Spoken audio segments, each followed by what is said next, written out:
I can't stand this baby's crying. I'm going to Europe, my husband said. Then he drained $380,000 and left me with a 1-month-old. Hi, welcome to my channel. I have a new story for you today. When I was 2 months pregnant, my husband threw me out of the house along with a cold divorce paper placed right on the kitchen table. He forced me to abort the baby. I collapsed in pain. When I arrived at the hospital, a doctor said to me, "Please, just come with me. I'm going to show you something, but you have to promise me one thing. You have to be the one to end this." I was stunned when I learned the truth. What happened next made my husband turn pale with fear. Welcome, everyone. We're glad you're here.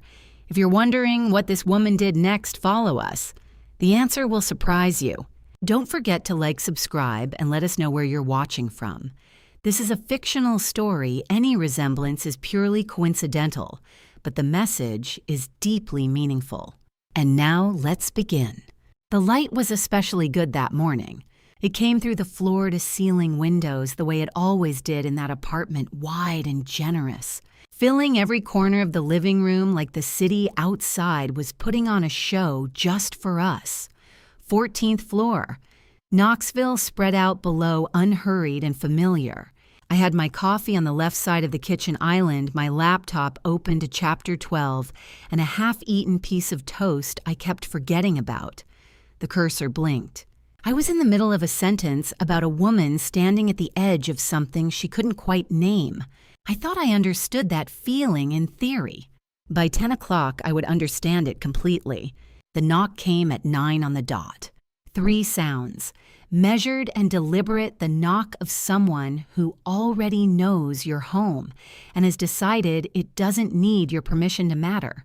I crossed the living room in my socks and opened the door to Humphrey Caldecott, who I had met exactly once before at my wedding, where he had shaken Colin's hand for a long time and said something that made Colin laugh. In that particular way, he laughed when he wanted people to know he was comfortable. He was holding a manila folder that was too thick for 9 in the morning. He said my full name. He set the folder on my kitchen counter with both hands. He told me that his client Colin Mercer had filed a petition for divorce at the Knox County Courthouse earlier that morning. He said the documents outlined the proposed terms and that I would want to consider retaining my own counsel. He said all of this in the smooth, practiced tone of a man for whom delivering bad news had long since stopped feeling like bad news personally. Then he said he was sorry for any distress this caused and left. Under 10 minutes, start to finish.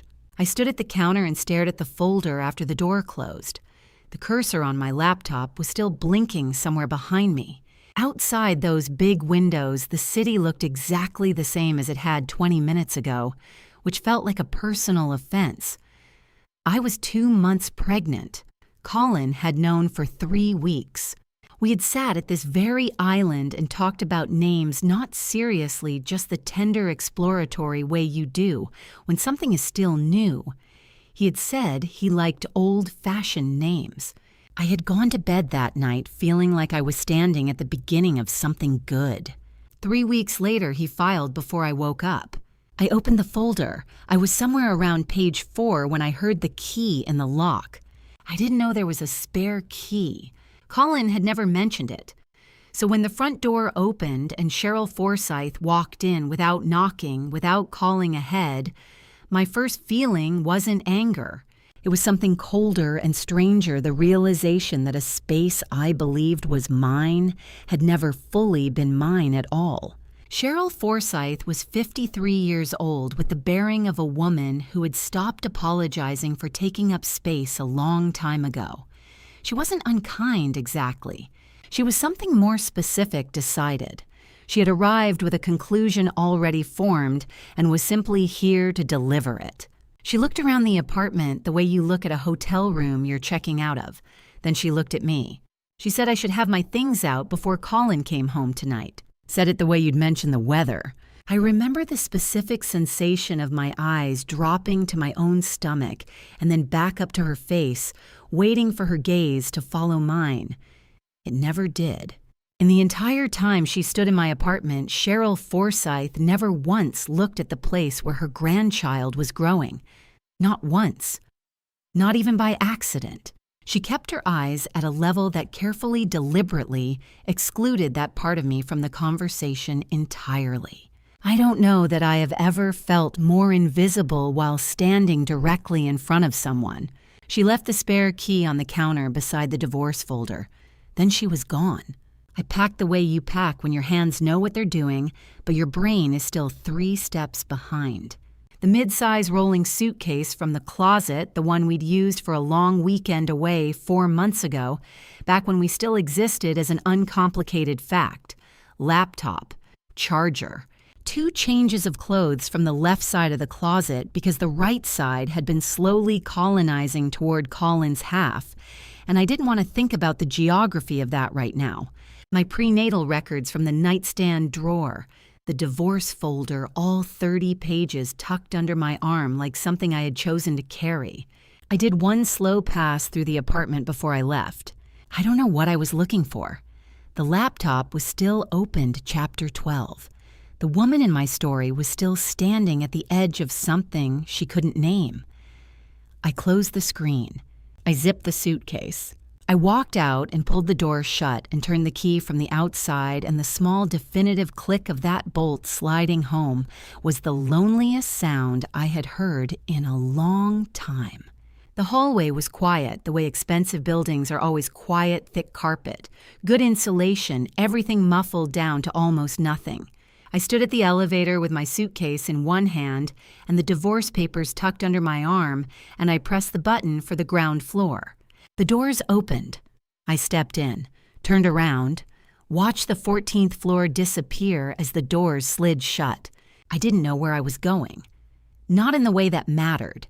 I had a car in the garage and parents 20 minutes across town who would open the door without asking questions first. I knew where I could go. What I didn't have anymore was any idea of where I was going in the larger sense. The sense that had been quietly planned and counted on, and was now sitting in 30 pages of legal dissolution. Under my arm, the lobby came up fast. I stepped out and walked toward the exit without looking back. I didn't have a plan. That's the honest version. I drove to Riverside Regional the way you drive somewhere when your body has made a decision your brain hasn't caught up to yet. Hands on the wheel, eyes on the road. The divorce folder sitting on the passenger seat like a third person in the car. I told myself I just needed to hear it from him, not from a lawyer in a charcoal suit, not from 30 pages of legal language, from Colin, his voice, his face. Some version of this that made sense when a human being was attached to it. I parked in the visitor garage and walked through the main entrance and took the elevator to the 3rd floor without stopping to think too hard about what I was doing. Because if I stopped to think too hard, I would have turned around.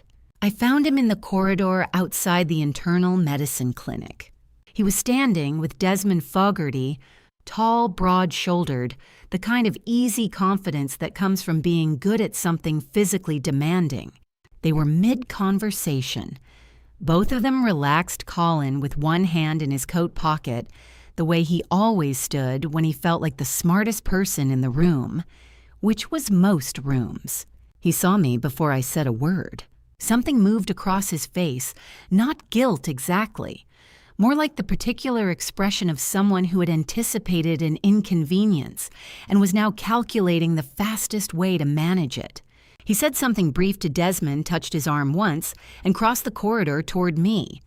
Desmond Fogarty watched us walk away together. I remember that specifically, the weight of being watched by someone who would later remember this moment. Colin steered me into a small conference room at the end of the hall. The door clicked shut behind us. I asked him to explain. What came back was not an explanation. He said the marriage had been a mistake from the beginning. Said it with a kind of measured calm that suggested he had rehearsed this, or at least thought it through enough times that the edges had worn smooth. He said the baby had come at the wrong time for where he was trying to go professionally. He said it like timing was the issue, like we were talking about a scheduling conflict. Then he told me about Portia Langston, cardiologist, daughter of Gerald Langston, the chairman of the hospital's board of directors. He didn't say he loved her. He didn't offer that, and I think some part of me noticed the absence of it even then. What he said was that she offered him things I couldn't. A trajectory, access, a future that looked a certain way. He laid it out with the same tone he used to discuss patient cases, organized, logical, stripped of anything messy. And then he used the word convenient, not cruelly. That was almost the worst part. There was no cruelty in it. He said it the way you describe a parking spot or a good location, that I had been convenient, that the timing had worked for a while, and now the timing didn't work anymore, and he was sorry if that was hard to hear, but he thought I deserved honesty. I stood in that room and I looked at the man I had married 8 months ago, and I tried to find something in his face that I recognized. There was nothing. Or maybe there was something. Maybe what I was seeing was exactly who he had always been, and the thing that had changed was simply my ability to see it clearly. I said nothing. I turned around. I opened the door and walked out. I made it to the stairwell at the end of the corridor. That was as far as I got. My back hit the wall and I slid down it until I was sitting on the top step with the divorce folder across my knees and both hands pressed flat against the cold concrete. I wasn't crying. I wasn't doing much of anything except breathing in a very deliberate, careful way, the way you breathe, when some part of you understands that if you stop concentrating on it, you might forget how. I don't know how long I sat there before I heard footsteps. 8 minutes, I found out later. It felt like considerably more. The nurse who found me was Esperanza Dills, 50 years old, with the unhurried efficiency of someone who has seen enough to know exactly what kind of situation she is walking into. She crouched down in front of me and asked me my name. She asked if I was in pain. She asked how far along I was. Her voice was even and steady, and did not contain a single note of alarm, which was the most comforting thing anyone had offered me all day. I told her 2 months. She nodded like that was useful information and called it in. They brought a gurney. I remembered the specific sensation of being lifted hands I didn't know moving with practiced efficiency. The folder still somehow in my hands because no one had thought to take it, and I hadn't thought to let go. The ceiling of the third-floor corridor moved past above me in a slow progression of fluorescent lights, each one a white rectangle against white tile, regular as breathing. Somewhere behind me, the conference room door was still closed. Somewhere behind me, Desmond Fogarty probably still knew what he had seen. And in my hands, 30 pages of Colin Mercer's signature pressed against my chest, like something I was protecting, or something that was simply too heavy to put down yet. Somewhere between the third-floor corridor and the obstetrics ward on the fourth, I must have let someone take the divorce folder from me. I don't remember it happening.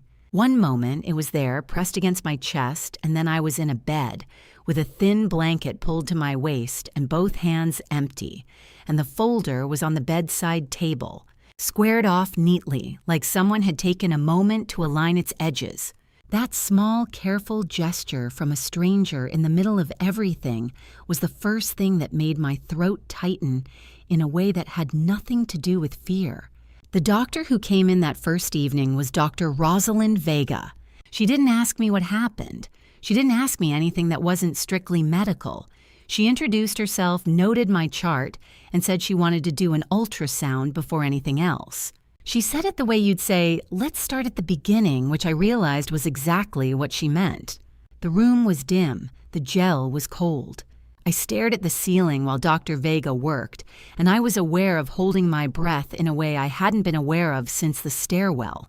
There is a specific kind of waiting that lives in the body rather than the mind, the kind where thinking doesn't help, and the only thing left to do is exist inside the seconds as they pass. Then she turned the screen slightly toward me and said, "The heartbeat is strong. Everything looks exactly as it should." I exhaled, long and slow and shaky at the edges. She handed me a tissue without commenting on why I needed one, which was the right call. She pulled a chair to the side of the bed and sat down, not perched on the edge, not hovering the way busy doctors hover when they have somewhere else to be. She sat the way someone sits when they have decided to stay for a moment. She told me I needed to rest for at least 2 days. She told me that stress at this stage was not something to push through, and that my job for the next 48 hours was to do as little as possible. She said she'd check in every morning. That first night, she kept her word and asked nothing more. The next 2 days had a particular texture to them. Esperanza Dills came and went with the quiet efficiency of someone who understood that presence could be a form of kindness without requiring conversation. She adjusted things, noted things, checked things, and occasionally set a cup of something warm on my bedside table with a brief nod that managed to communicate both you don't have to talk and someone is paying attention. I appreciated her more than I knew how to say. Dr. Vega came each morning as promised. The first day, she asked practical questions: how I was sleeping, whether I was eating any cramping or spotting. The second day, she stayed a little longer. She asked about the manuscript of all things. She had noticed the laptop in my bag, and we talked about writing for a few minutes in a way that felt almost normal, which I suspected was entirely intentional on her part. She was building something. I just didn't know what yet. On the afternoon of the third day, Esperanza finished her checks and slipped out of the room, pulling the door most of the way closed behind her. Dr. Vega was sitting in her usual chair. She didn't reach for her clipboard. She didn't move toward the door. She looked at me for a moment with the expression of someone who has been deciding something for longer than this conversation. Then she said, "I want to tell you something. And I want you to know that I've been trying to figure out the right time to say it for a while now." I waited. She told me that over the past year and a half, she had observed Colin Mercer behave in ways that were not appropriate toward female staff at this hospital. She was specific without being graphic. A pattern of behavior, she called it, documented twice in formal internal reports that she had submitted through the proper channels. Both reports had been reviewed. Both had been shelved without action or follow-up. She said it without bitterness. Just clearly the way you state a fact you have long since accepted as true, even though it still isn't right. "I'm not surprised," she said, "by anything you've told me." The room was quiet for a moment after that. Outside the window, the late afternoon light was doing something soft and unhurried across the floor. And I sat with those 4 words, "I am not surprised," and felt the particular weight of realizing that someone else had seen what I had not. She asked me then carefully whether I would want her to provide a written statement, not as my doctor making a recommendation, as a witness offering what she knew. She said she understood if I needed time to think about it. I didn't need time. I said yes. She nodded once like she had expected that answer and was glad to hear it. Then she told me she would also prepare signed medical documentation confirming the circumstances of my admission, that the severe pregnancy-related stress that brought me to this ward had a direct and documented connection to the marital conflict on record. She said a paper trail mattered. She said it like someone who had learned that lesson the hard way through watching what happened when there wasn't one. She stood up, straightened her coat, and told me she'd see me in the morning. I watched her go. The room was quiet after the door closed. Not the hollow, echoing kind of quiet, the settled kind. The kind that comes after something important has been said and doesn't need to be filled back up immediately. I lay back against the pillow and looked at the ceiling and thought about what it meant that a woman who had worked alongside my husband for over a year had spent that time filing reports that went nowhere, waiting, watching, and had walked into my room 3 days ago and made a decision about what kind of person she wanted to be in this story. The divorce folder was still on the bedside table. The ultrasound image was tucked inside the front cover where Dr. Vega had placed it after printing a copy without my asking. I picked it up, looked at it for a long moment. For the first time since the knock on the door 2 mornings ago, I felt something shift in the space behind my sternum, quiet and small and not quite nameable yet. Not hope exactly, but the earliest version of it. The discharge paperwork took 40 minutes and a cup of bad coffee. Doctor, Vega signed the release with the same unhurried precision she brought to everything, reminded me to eat real meals, handed me her direct line, written on the back of a prescription notepad, and told me to call if anything felt wrong, not just physically. Esperanza walked me to the elevator, pressed the button, and waited until the doors opened before stepping back. I wrote down alone the folder of prenatal documents in one hand and the divorce file in the other, and walked out through the lobby into an afternoon that had continued without me for 4 days. I drove to Marble Springs, not home. I'd stopped thinking of it that way sometime during the hospital stay. At some point between the first night and the second, when the word home started to feel like a description that no longer applied. But the apartment was where Colin's laptop was, and Colin was on night shift. And I had a key and 4 hours and the particular clarity that comes from having spent 4 days with nothing to do but think. The hallway smelled the same. That was the first thing the specific combination of carpet cleaner and recycled air and the faint trace of someone's dinner from down the hall that had always been the smell of the 14th. Floor so familiar I'd stopped noticing it years ago. I noticed it now. I stood at the door for a moment with my key in my hand, not hesitating exactly, just taking inventory of what I was about to do. Then I unlocked it and went in. The apartment was quiet in the specific way of a place that had been empty for several days, a settled stillness, the air undisturbed. Everything looked exactly as I'd left it. The half-finished glass of water on the kitchen counter, my cardigan over the back of the desk chair, the stack of manuscript pages beside the printer that I'd been meaning to file properly for 2 weeks. Colin's side of the desk was neat in the way it always was. His laptop closed in the center, his coffee mug rinsed and upside down on the drying rack. I sat down at the desk. I opened his laptop. The password had come to me during the second night in the hospital, surfacing the way things do when you stop trying to remember them, a detail from early in their relationship. Something he'd mentioned once sheepishly when she'd asked why he'd chosen it. His childhood dog's name, his birth year. Simple, sentimental, the kind of password that belongs to someone who considers themselves unsentimental. It worked on the first try. The photo folder was near the top of the directory, labeled with a date rather than a name, the kind of labeling that reads as neutral until it doesn't. I opened it. 317 photographs. I didn't count them. Then I found out the number later when Rufus confirmed it, but sitting at Colin's desk in the quiet of the empty apartment. I scrolled through enough of them to understand the shape of what I was looking at. Portia Langston, recognizable from the hospital corridor from the office, where I'd sat across from her 2 days later. Restaurants, a weekend trip somewhere with a lake, the interior of an apartment I didn't recognize.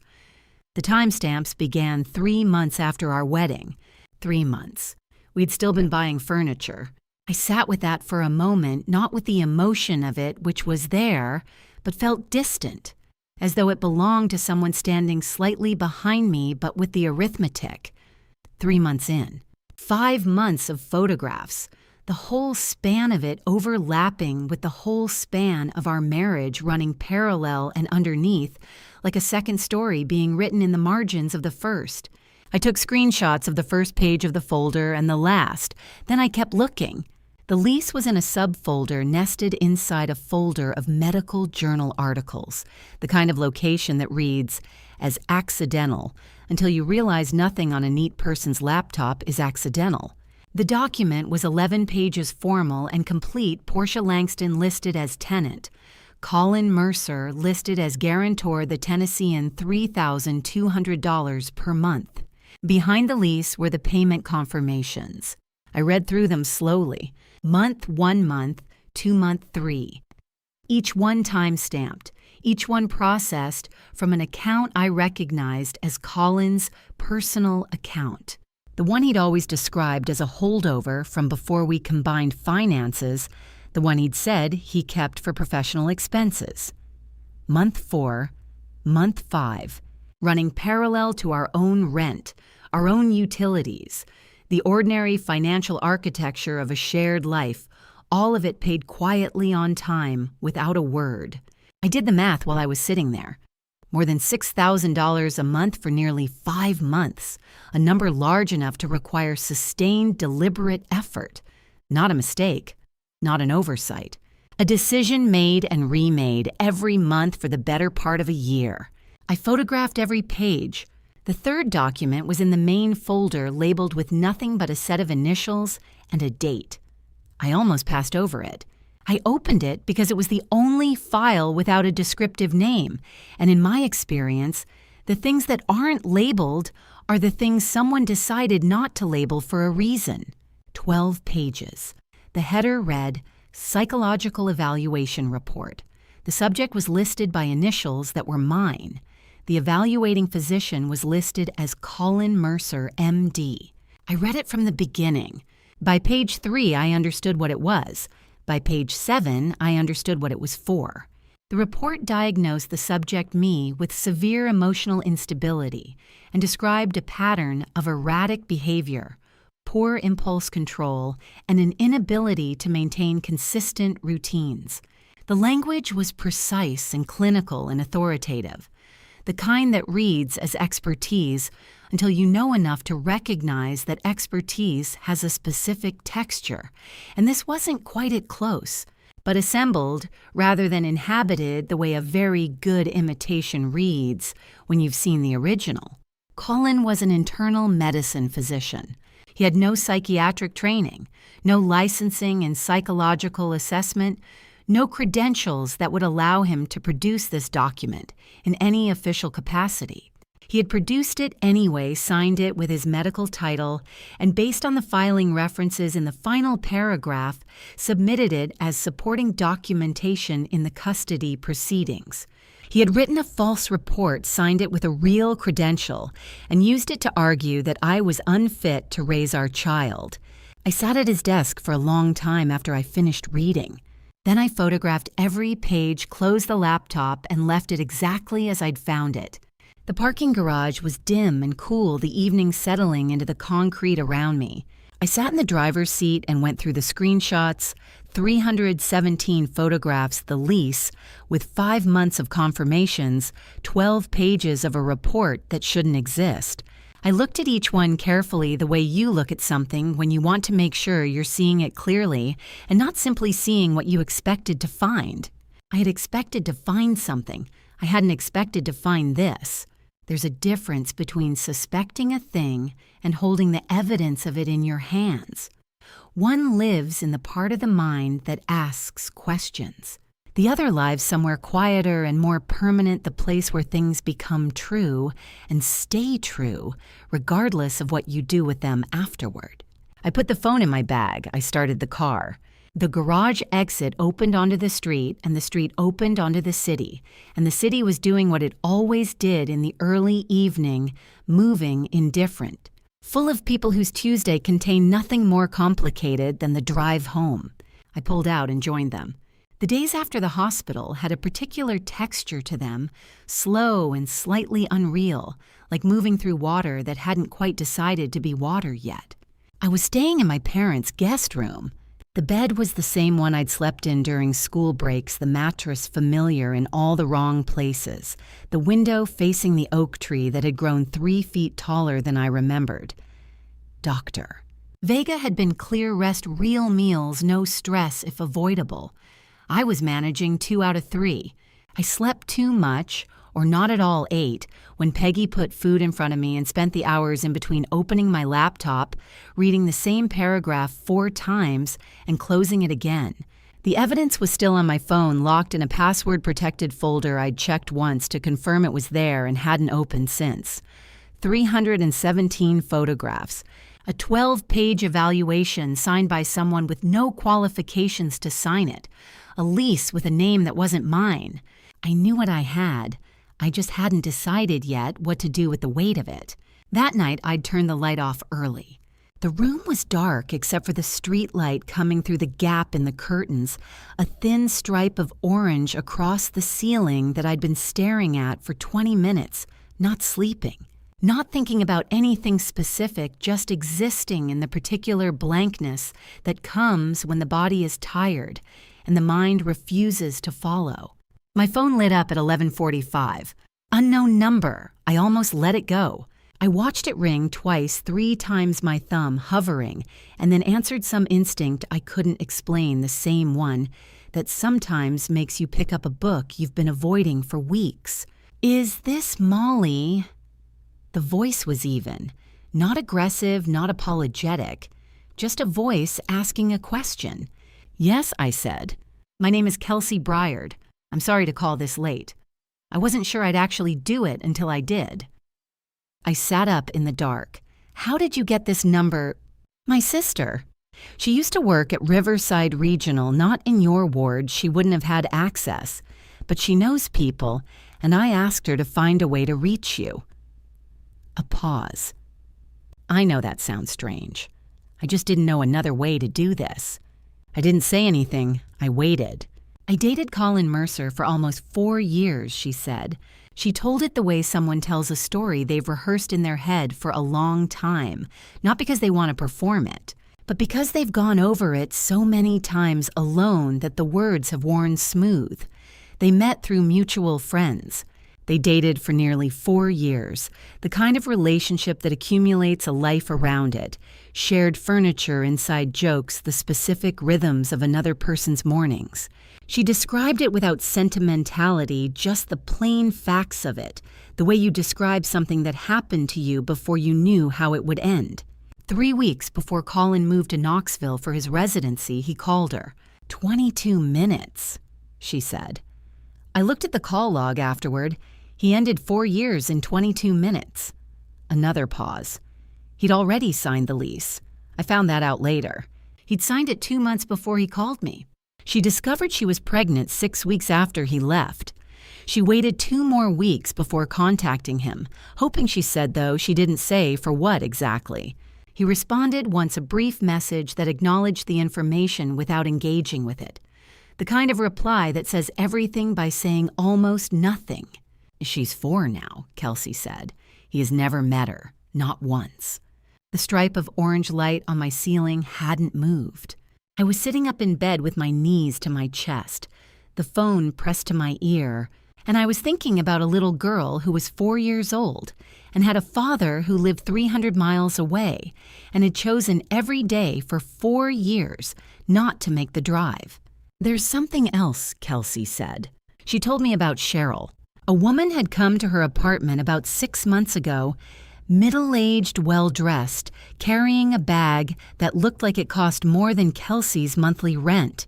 She introduced herself, set a document on the kitchen table, and explained that it was a declaration stating that Colin Mercer was not the father of Kelsey's daughter. She needed Kelsey to sign it. She slid a sealed envelope across the table without specifying the amount inside. She was very polite about it, Kelsey said.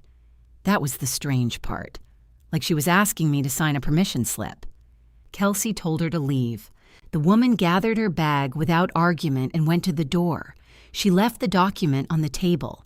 She did not take the envelope back. I didn't sign it, Kelsey said, but I kept the papers, both of them. I don't know why, I just felt like I should. I was quiet for a moment. Outside, a car passed on the street below its headlights, briefly brightening the curtain, and then gone.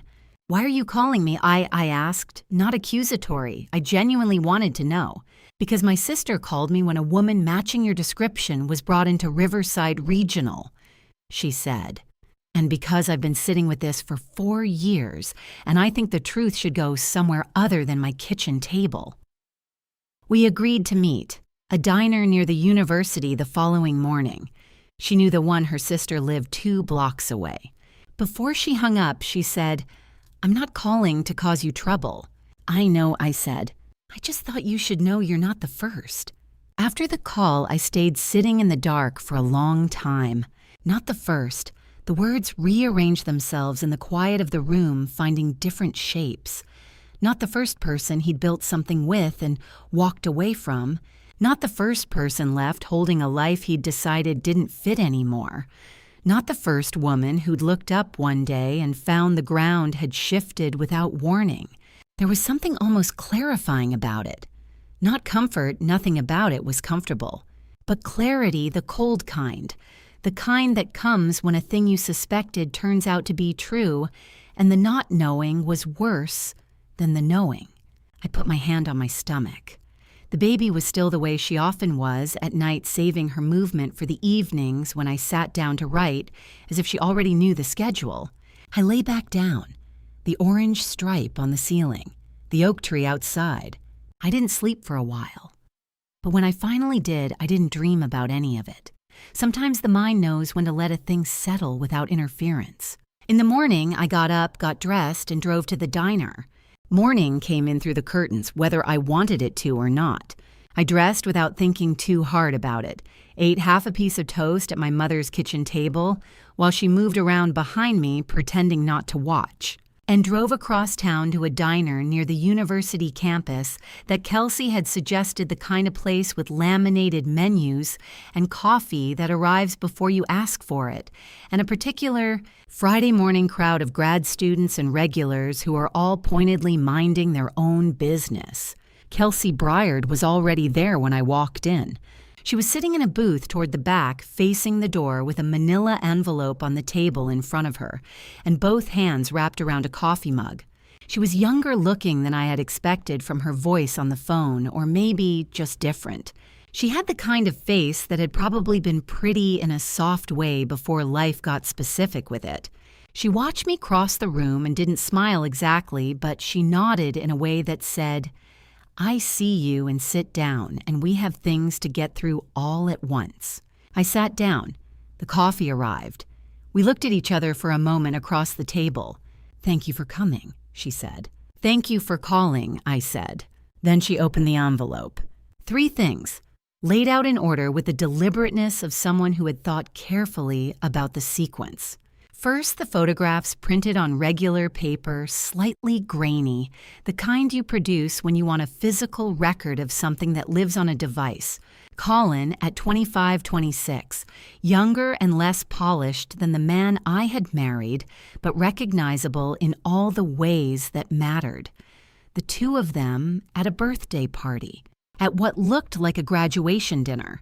A series of ordinary accumulated moments that added up to 4 years of a shared life. Second, the messages, printed in small font pages of them, the kind of exchange that builds up over years, mundane and specific and occasionally tender, in the way that long relationships develop their own private shorthand. She didn't ask me to read all of them. She just placed them on the table so I could see that they existed, that this was real. That the 4 years she had described on the phone had weight and texture and weren't just a story she was telling. Third, the statement. 1 page unsigned with Cheryl Forsyth's name at the top and language at the bottom that was clearly designed to remove Colin from any legal connection to Kelsey's daughter. The signature line was blank, had been blank for years. "She came to my door on a Tuesday," Kelsey said, looking at the unsigned page, "brought the document and an envelope. Didn't say how much was in it. I didn't ask. She picked up her coffee, set it back down. I told her to leave. We sat for 3 hours.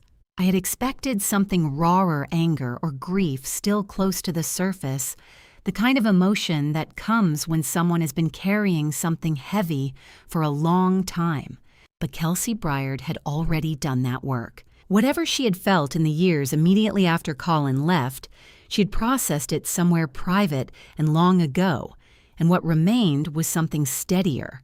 She was clear-eyed the way people are when they've stopped waiting for an apology and made peace with the fact that it isn't coming. She wasn't there to hurt him. She was there because she had a daughter and a conscience and a younger sister who had worked at Riverside Regional long enough to recognize a pattern when she saw one. About an hour in, she mentioned the woman in Louisville, said it almost in passing a detail in a larger accounting. A woman she had heard about afterwards, second or third hand someone Colin had spent 4 months with between leaving Kelsey and arriving in Knoxville. The daughter of a restaurant owner. Someone he had met through a work connection and dated with what Kelsey described with careful neutrality as focused attention right up until someone more strategically useful appeared on the horizon. He doesn't choose randomly, Kelsey said. She wasn't editorializing.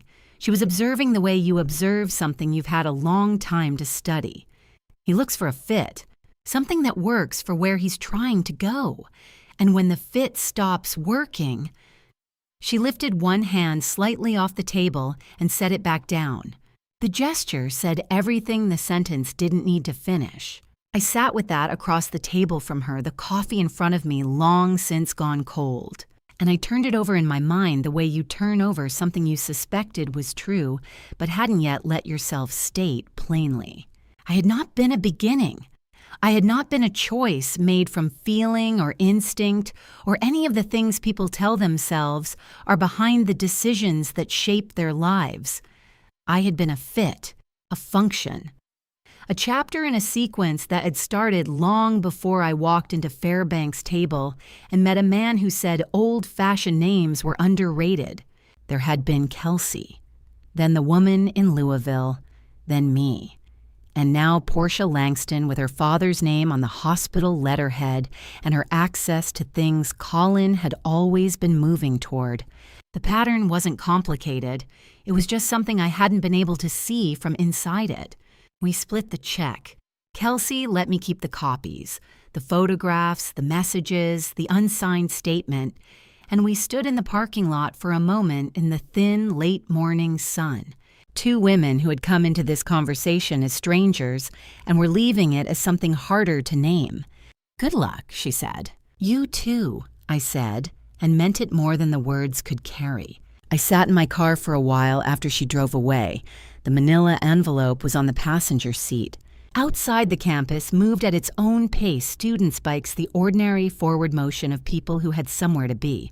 I knew exactly where I was going next. I started the car. The side entrance of Fairbanks' table had a lock that stuck slightly in cold weather and opened perfectly if you lifted the handle just before turning the key. I had known that trick since I was 12 years old. Some things you carry without thinking about it. Inside the dining room was dark except for the low light above the bar chairs, up on tables, salt shakers lined against the wall, the particular after-hours stillness of a room that had been full of people 8 hours ago and was now just itself again. It smelled like garlic and wood smoke and the faint ghost of whatever the special had been that evening. It smelled like every version of home I had ever known. I followed the light through to the kitchen. Hugh Fairbanks was at the prep table with the weekly book spread in front of him, reading glasses on pen in hand. Peggy Weston was at the counter on the far side, reconciling something in a binder, her back half turned. They both looked up when I came in. My mother's expression did the thing it does that small. Rapid calculation behind the eyes that mothers run when they see their children's faces and need to assess the situation before responding to it. My father just looked at me. "Hey, Bug," he said. The nickname he'd used since I was 4. He hadn't used it in front of Colin. I realized I couldn't remember a single time. I sat down in the corner beside the reach-in cooler in the spot where the wall made an L shape that had always felt like it was built specifically to contain a person who needed containing. I had done homework there. I had hidden there during slow Sunday lunches when I was supposed to be helping with side work. I had sat there at 16 after a bad week and eaten leftover bread pudding straight from the pan while my father finished closing and didn't ask questions. I sat there now and I told them everything. I didn't summarize. I didn't soften the edges or arrange it into something more manageable than it actually was. I started from the knock on the door 6 mornings ago and I went forward in order: Humphrey, the folder, Cheryl, with her spare key and her careful eyes. The hospital. What Colin said in that conference room, including the specific word he used. Dr. Vega and the 2 reports that had gone nowhere. The laptop, the photographs, the lease, the 12-page document with his signature on it that had no business existing. Then Kelsey, the 4 years, the daughter, Cheryl's envelope. My mother had stopped moving somewhere around the laptop. My father hadn't moved at all. I kept going. The Louisville woman, the pattern, the thing Kelsey had said about how he chose functionally, strategically, and then moved on when the function was complete. When I finished, the kitchen was quiet in a way that kitchens almost never are. No hum of equipment, no distant traffic noise filtering in. Just the three of us and the fluorescent light overhead and everything I had just laid on the prep table between us, invisible and enormous. Hugh took his reading glasses off, set them down on the open book in front of him. He looked at the glasses for a moment, then he looked at me. "Do you want to end this the right way?" That was all. No rage, no reassurance, no attempt to reframe it or diminish it or tell me what I should have seen sooner. Just the one question, delivered in the same voice he used to ask whether I wanted the corner piece of the birthday cake, as if the answer were mine to give, and he was simply waiting to hear it so he could respond. Accordingly, I said yes. He stood up. He reached for the phone on the wall, the actual landline that had hung in that kitchen since before I was born, the number unchanged. A small act of stubborn continuity in a world that had replaced everything else, and he flipped to the back pages of the order notebook and started dialing. I watched him and thought about how little I had told him about the last 8 months, not because I had hidden things deliberately, but because I had been inside something and couldn't see its edges clearly enough to describe them. You don't know the shape of a room when you're standing in the middle of it. Peggy appeared beside me without announcement, the way she had always operated. Bowl of soup, something with white beans and kale, and what smelled like the ham hock she put in the Tuesday stock. She set it in front of me and went back to the counter without saying anything about it, which was its own kind of statement. The soup was hot. Steam rose in a thin, steady curl. My father was talking into the phone now, his voice low and deliberate, the kind of voice he used with suppliers when a shipment came in wrong and he needed the problem solved rather than discussed. I caught a name I didn't recognize. Then a question about availability. Then something about records and documentation said with the specificity of a man who understood what he was asking for. He had the reading glasses back on. The order notebook, the one with the grid paper he used for vendor contacts and delivery schedules, was open to its last pages. Now the clean lines filling up with names and numbers in his smalls, precise handwriting. The soup was still hot when I picked up the spoon. I sat in the corner that had always fit me in the kitchen that smelled like every meal that had ever mattered, and I listened to my father make the calls that would begin the next part of this. And I ate because my mother had put food in front of me, and I realized genuinely hungry for the first time in 6 days. Some things you carry without thinking about it. Some things carry you. He arrived at 8 on the dot, which told me something before he said a word. Not early would have suggested eagerness or the need to establish something. Not late would have suggested he was the kind of man who made other people adjust to his schedule. Exactly on time, which suggested he had thought about what 8 o'clock meant to the people waiting for him and had decided to respect it. Rufus Gentry was 42 medium height, with the kind of build that suggested he had been athletic at some point and had since redirected that energy into sitting very still for long periods of time. He wore a jacket that had seen better days and carried a narrow spiral notebook in his left hand, not tucked under his arm, not in a bag, just held, like it was an extension of the hand rather than something he'd brought along. He shook Hugh's hand first, then mine, and sat down across from us at the small table behind the kitchen, without looking around the room the way people usually do when they enter a space for the first time. He was ready before the coffee was poured. "Tell me what you have," he said. "Not tell me what happened, what you have." The distinction mattered. He wasn't asking for the story. He was asking for the evidence, and he was doing it in a way that made clear he understood the difference between the two. I laid it out in the order I'd lived it. The divorce filing day 1. The hospital, the conference room, the word Colin had used. Dr. Vega's offer of a written statement and the 2 internal reports that had gone nowhere. The laptop, the photographs, the lease on Portia's apartment at the Tennessean, with Colin as guarantor the double rent, running nearly 5 months. Then the 12-page psychological evaluation signed by a man with no psychiatric credentials prepared for a custody filing. Rufus wrote in the spiral notebook the entire time, not frantically, steadily, in the unhurried way of someone who processes by hand and trusts the process. He didn't react to any of it. His expression didn't shift when I mentioned the forged report didn't tighten, when I described the 12 pages with Colin's signature at the bottom. He just wrote and occasionally asked a question. The questions were good. Not how did that make you feel, specific, directed questions about dates, amounts, file names, addresses. The kind of questions that told you the person asking them already had a framework and was filling in the gaps with precision. Then I got to Kelsey. I told him her name, Kelsey Bryard, 29. They had dated for nearly 4 years through his entire time in medical school, which meant she had known him longer and more completely than almost anyone. He ended it with a phone call. Not a conversation, not a sit-down.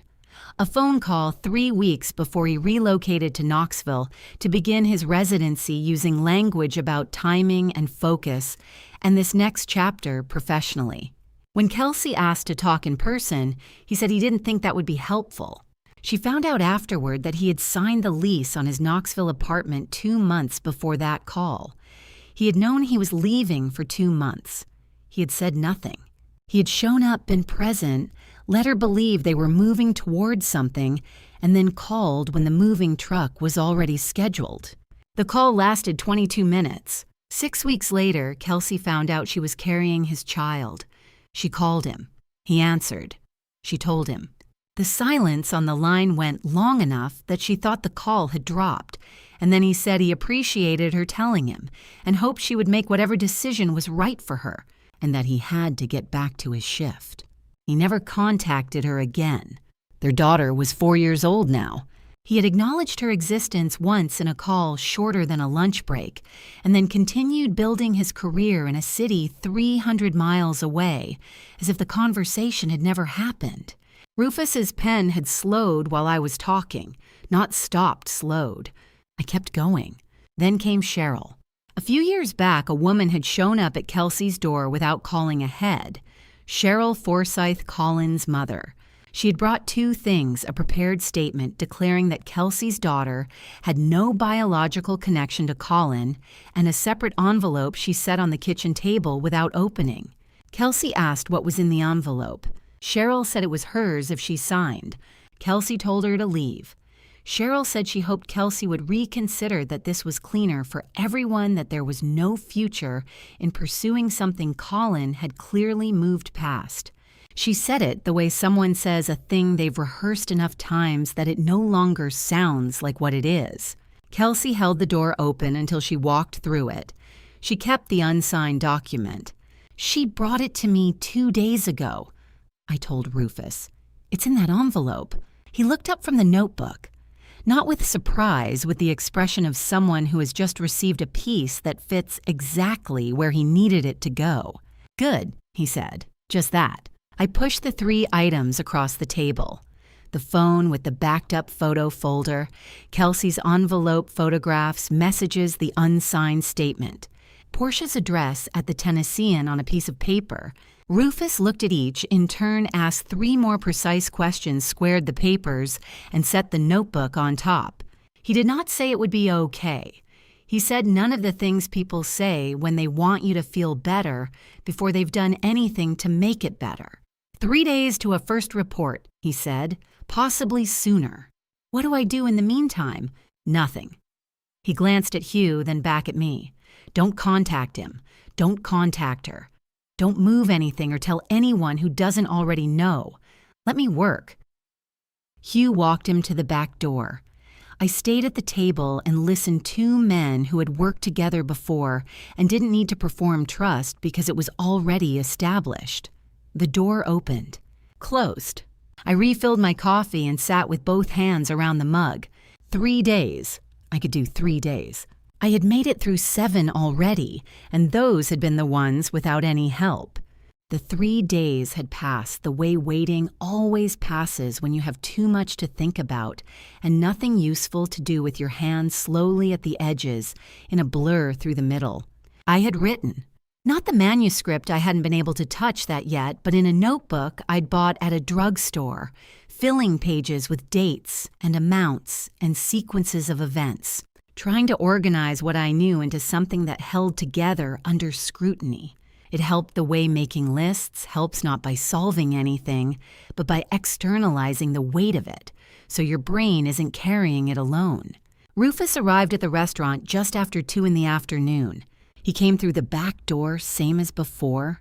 He had the spiral notebook and a second item this time, a manila folder thicker than I'd expected, which he set on the table in front of me before he sat down.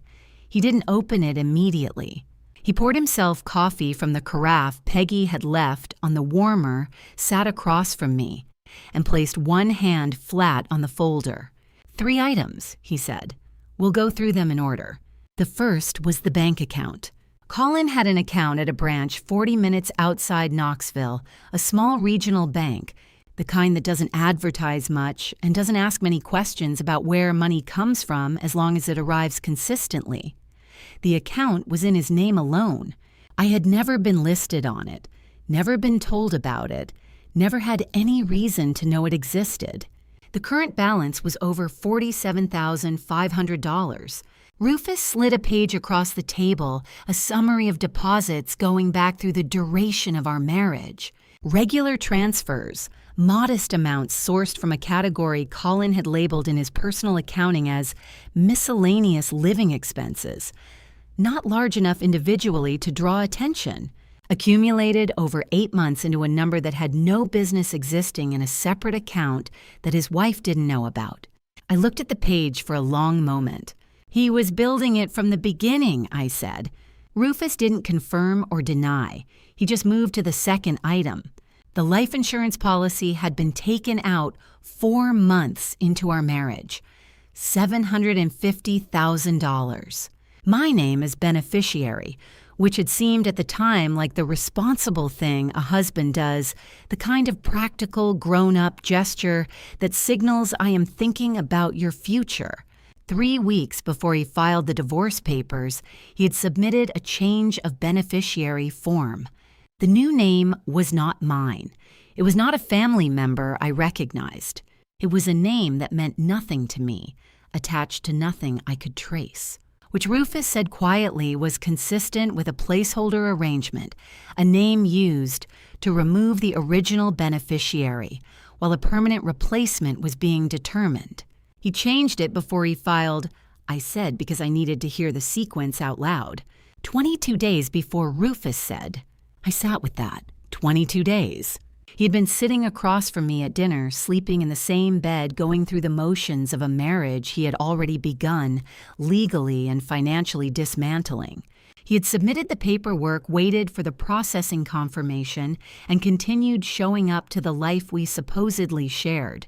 I thought about the word he had used in that conference room, convenient. I was starting to understand exactly how comprehensive that word had been. The third item was the payment records, something I had already suspected from what I'd found on the laptop, but seeing it laid out in Rufus's documentation made it different, more concrete, more prosecutable, though I didn't know that word for it yet. $6,400 a month. The Marble Springs rent and the Tennessean rent running simultaneously for nearly 5 months, drawn from the joint account we shared, which meant I had been functionally paying for the apartment where my husband kept the woman he was planning to replace me with. I closed my eyes briefly, opened them. Is there anything else? I asked. Not today, Rufus said, but I'm not finished. My phone rang 40 minutes later while Rufus was still at the table making notes in the spiral notebook, Dr. Rosalind Vega's name on the screen. I stepped into the narrow hallway beside the kitchen to take it. She didn't spend time on preamble. The written statement was finished, signed, dated, notarized at her own initiative, which she mentioned in the same tone she used for everything. As if, of course, she had done this, and there was nothing remarkable about it. The 2 internal reports she had filed about Colin's behavior toward female staff were printed and in an envelope with her signature across the seal. And the medical documentation, the formal record of my admission, the confirmed cause. The attending physician's assessment connecting the severity of my condition directly to the documented marital conflict was ready. 3 documents, she said, whenever you need them. I thanked her.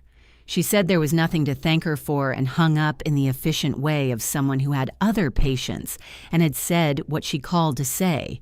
I stood in the hallway for a moment before going back to the table. Rufus was capping his pen when I sat back down.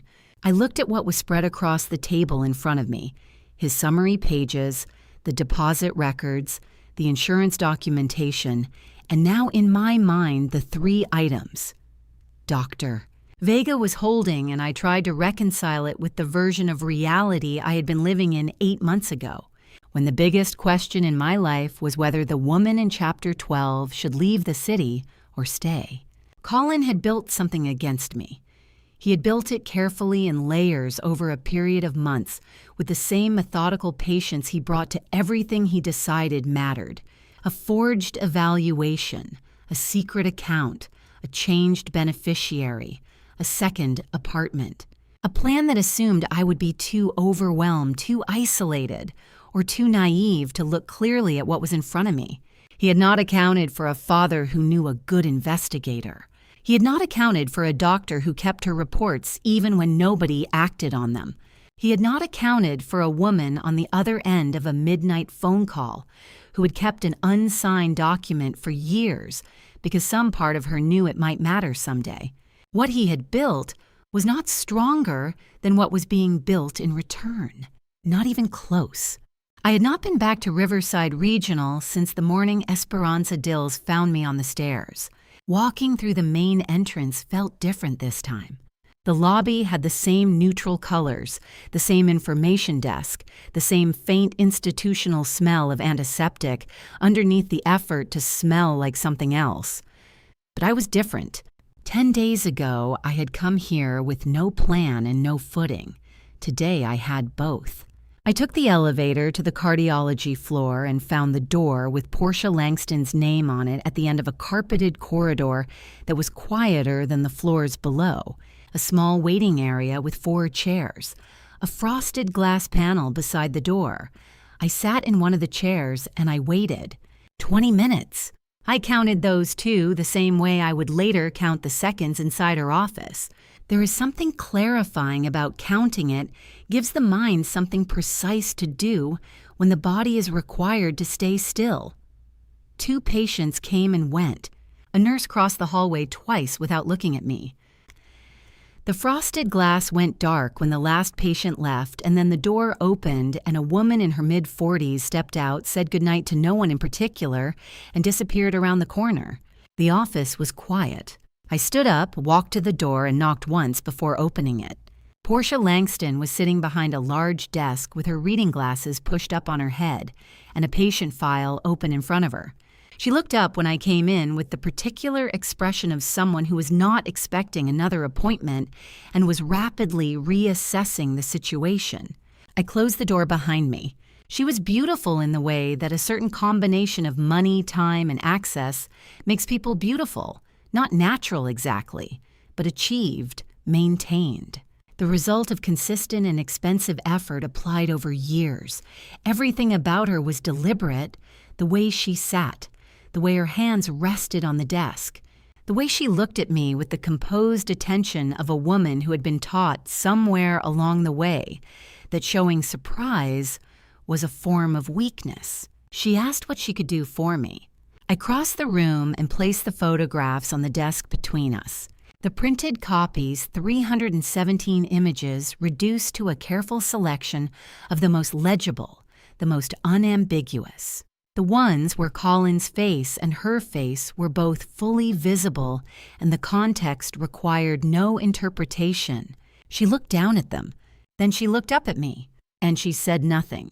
I counted. 12 seconds is longer than it sounds when you are standing in someone's office and they are looking at you across evidence of something they cannot plausibly deny. 12 seconds is long enough to watch someone make a series of decisions behind their eyes, what to acknowledge, what to minimize. Which version of this conversation gives them the most ground to stand on? When she spoke, her voice was exactly as controlled as the rest of her. She said I should take the settlement that Humphrey Caldecott had outlined and move forward with my life. She said it without cruelty and without apology, in the tone of someone offering practical advice to a person who was making things unnecessarily complicated for themselves. Then she mentioned her father, Gerald Langston, chairman of the hospital's board of directors. She said his name the way people say the names of things that are large and permanent and not subject to negotiation, the way you'd reference the weather or a law of physics. She said that Colin had a significant future at this institution, that certain things were already in motion, that the trajectory was set. She did not frame any of this as a threat. That was the part I kept turning over afterward, the way she delivered it as simple fact as information I would be wise to incorporate into my decision-making. As if she were doing me a courtesy by telling me clearly how things stood, and what I did with that clarity was up to me. I looked at her for a moment after she finished. I thought about Kelsey Bryard sitting across from me in a diner booth, clear-eyed and unhurried, laying out 4 years of her life in careful sequence. I thought about Dr. Vega sitting beside a hospital bed and saying, I am not surprised with the weight of someone who had been waiting a long time to say it to someone who could use it. I thought about a narrow spiral notebook filling up with precisely the right questions. Thank you for your time, I said. I picked up the photographs from her desk, put them back in my bag, and walked out. The afternoon air outside Riverside Regional was cool and smelled faintly of rain that hadn't arrived yet. I stood on the sidewalk for a moment and let it settle the conversation, the 12 seconds the way she had said her father's name, like a door closing. I had come here expecting to feel something destabilizing, some version of intimidation or the particular vertigo of being told plainly that the person you're up against has more resources than you do. Instead, I felt something I hadn't felt since the morning Humphrey Caldecott had knocked on my door. Certain, not reckless, certain. The quiet, grounded kind that comes not from knowing how everything will turn out, but from knowing exactly what you are doing and why. I had looked at Portia Langston across her own desk, and I had not flinched, and she had told me in the most Langston way possible, with her composure fully intact and her father's name deployed like a credential, that they were not worried about me. That was useful information. People who are not worried don't feel the need to warn you. I walked to my car with the photographs in my bag and the afternoon settling around me, and I thought about what comes next with the particular focus of someone who is just confirmed, beyond any remaining doubt that they are moving in exactly the right direction. The note arrived on the morning of day 13. Not a text, not an email, an actual note, handwritten on a small sheet torn from a spiral notebook folded once and slipped under the back door of Fairbank's table sometime before 6 in the morning. Hugh found it when he came in to start prep and left it on the corner of the prep table without comment, which was how I knew he'd already read it. I picked it up with my coffee. Rufus's handwriting was small and precise, the kind that belongs to someone who learned early that space on a page is finite and shouldn't be wasted. Gerald Langston called C in at 9 a.m. yesterday. Meeting ran 40 minutes. C left looking like a man who had just been told the ground wasn't as solid as he thought. Word from inside is Gerald is recalibrating. That's the exact word used. 4 sentences. I read them twice. then set the note beside my coffee cup and looked at it for a moment. Recalibrating. I hadn't met Gerald Langston. I'd only ever encountered him as a name on the hospital's website, in the framed photographs lining the administrative corridor at Riverside Regional. In the way Portia had said my father with the particular weight of someone accustomed to that name being the end of a conversation. Gerald Langston, chairman of the board. Gerald Langston, whose name appeared on the building's donor wall in letters large enough to read from across the lobby. I thought about Portia in her office 2 days earlier, the way she'd leaned back in her chair and said Colin would have a significant career ahead of him, not as a prediction, but as a statement of established fact, the kind you don't argue with because arguing would only reveal that you'd misunderstood the situation. Except the situation had changed. A man like Gerald Langston didn't call people into his office for 40-minute meetings because things were going well. He called them in because something needed to be managed, and the managing required a conversation that couldn't happen over email. 40 minutes meant it wasn't a simple message being delivered. It meant there had been pushback or explanation or the particular kind of silence that takes up space in a room and has to be waited out. Colin had walked out looking like a man who had just been told the ground wasn't as solid as he thought. I folded the note in half and put it in the pocket of my cardigan. Hugh was moving through the kitchen behind me, the unhurried morning prep that had been the background rhythm of my entire childhood. And I sat at my small table in the corner and drank my coffee and thought about the word recalibrating, what it meant for a man like Gerald to use it. What it meant that someone inside his office had passed it along. It meant Gerald was no longer thinking about Colin's future. He was thinking about his own. The 3 messages from Cheryl came the following afternoon.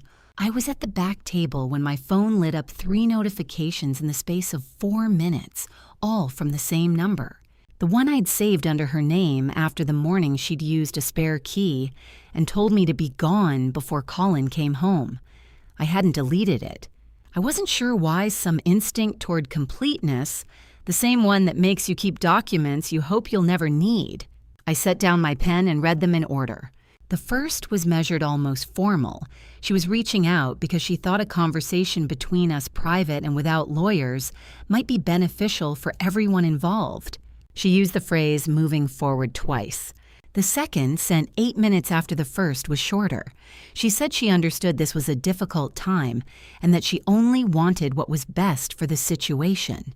She did not specify whose situation she meant. The third arrived 4 minutes after the second.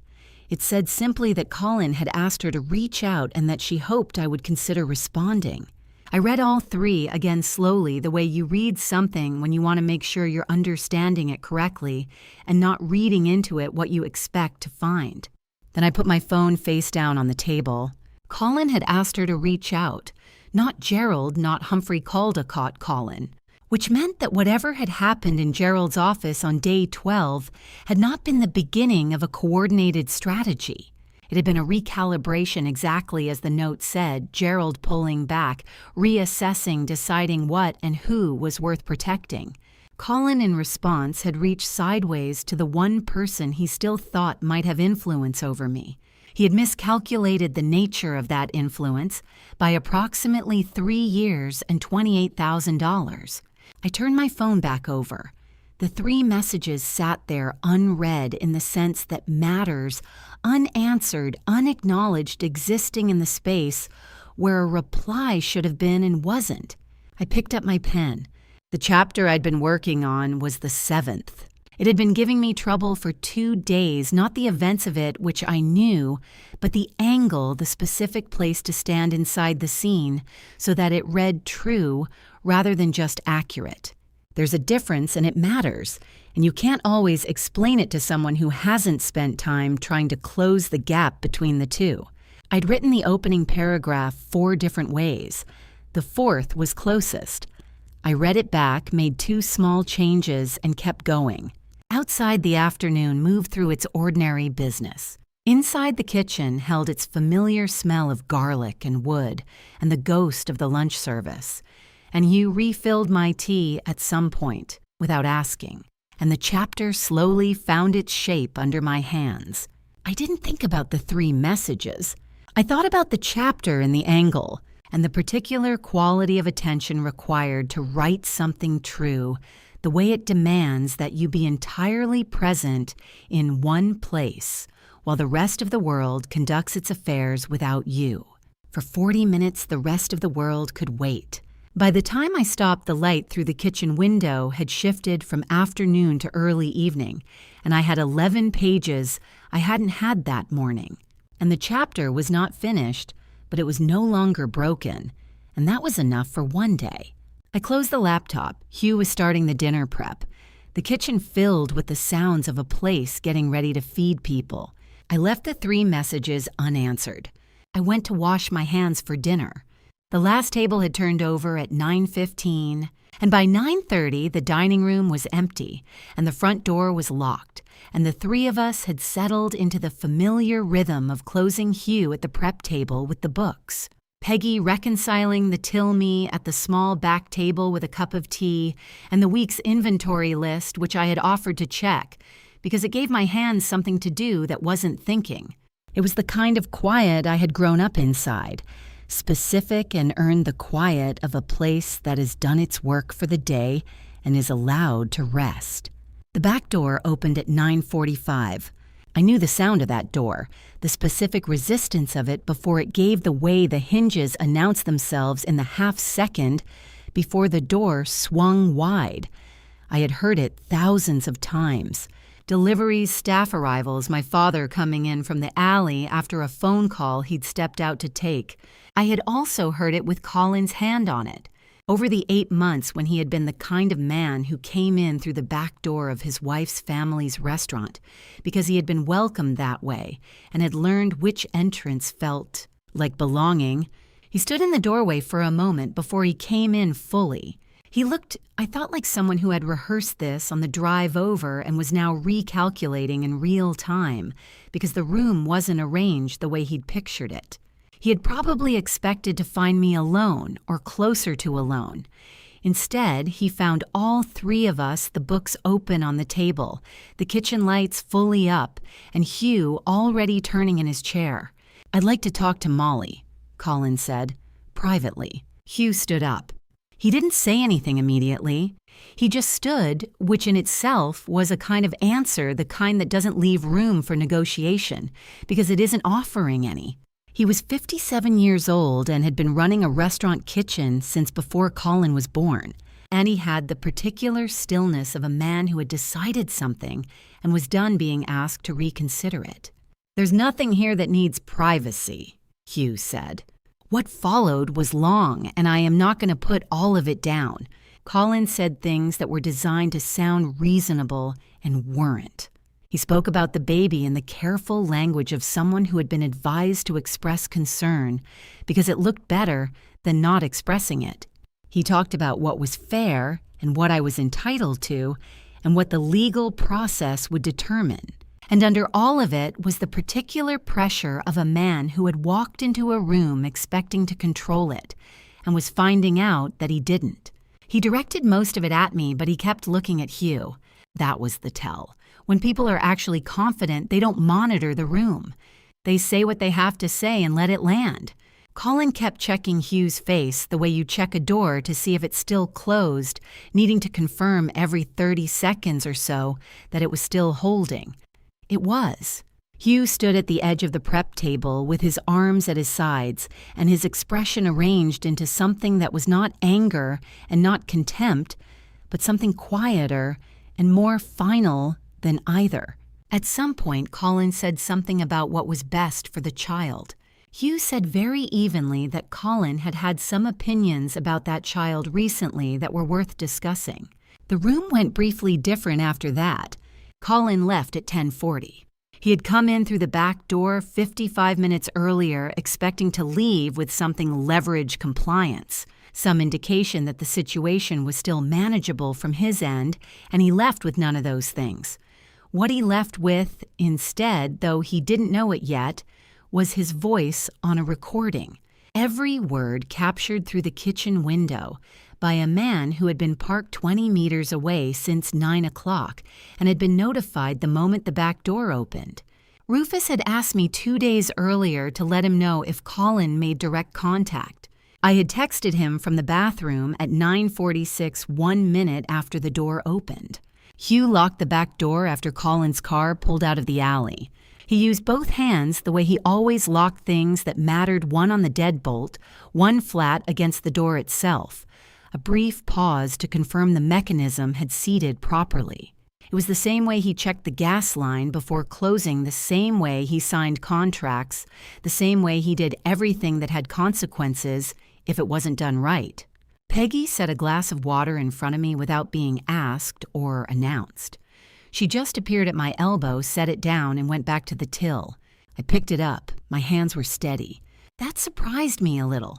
Not because I had expected to fall apart, but because I had braced for something, some physical echo of the conversation that had just happened in this kitchen.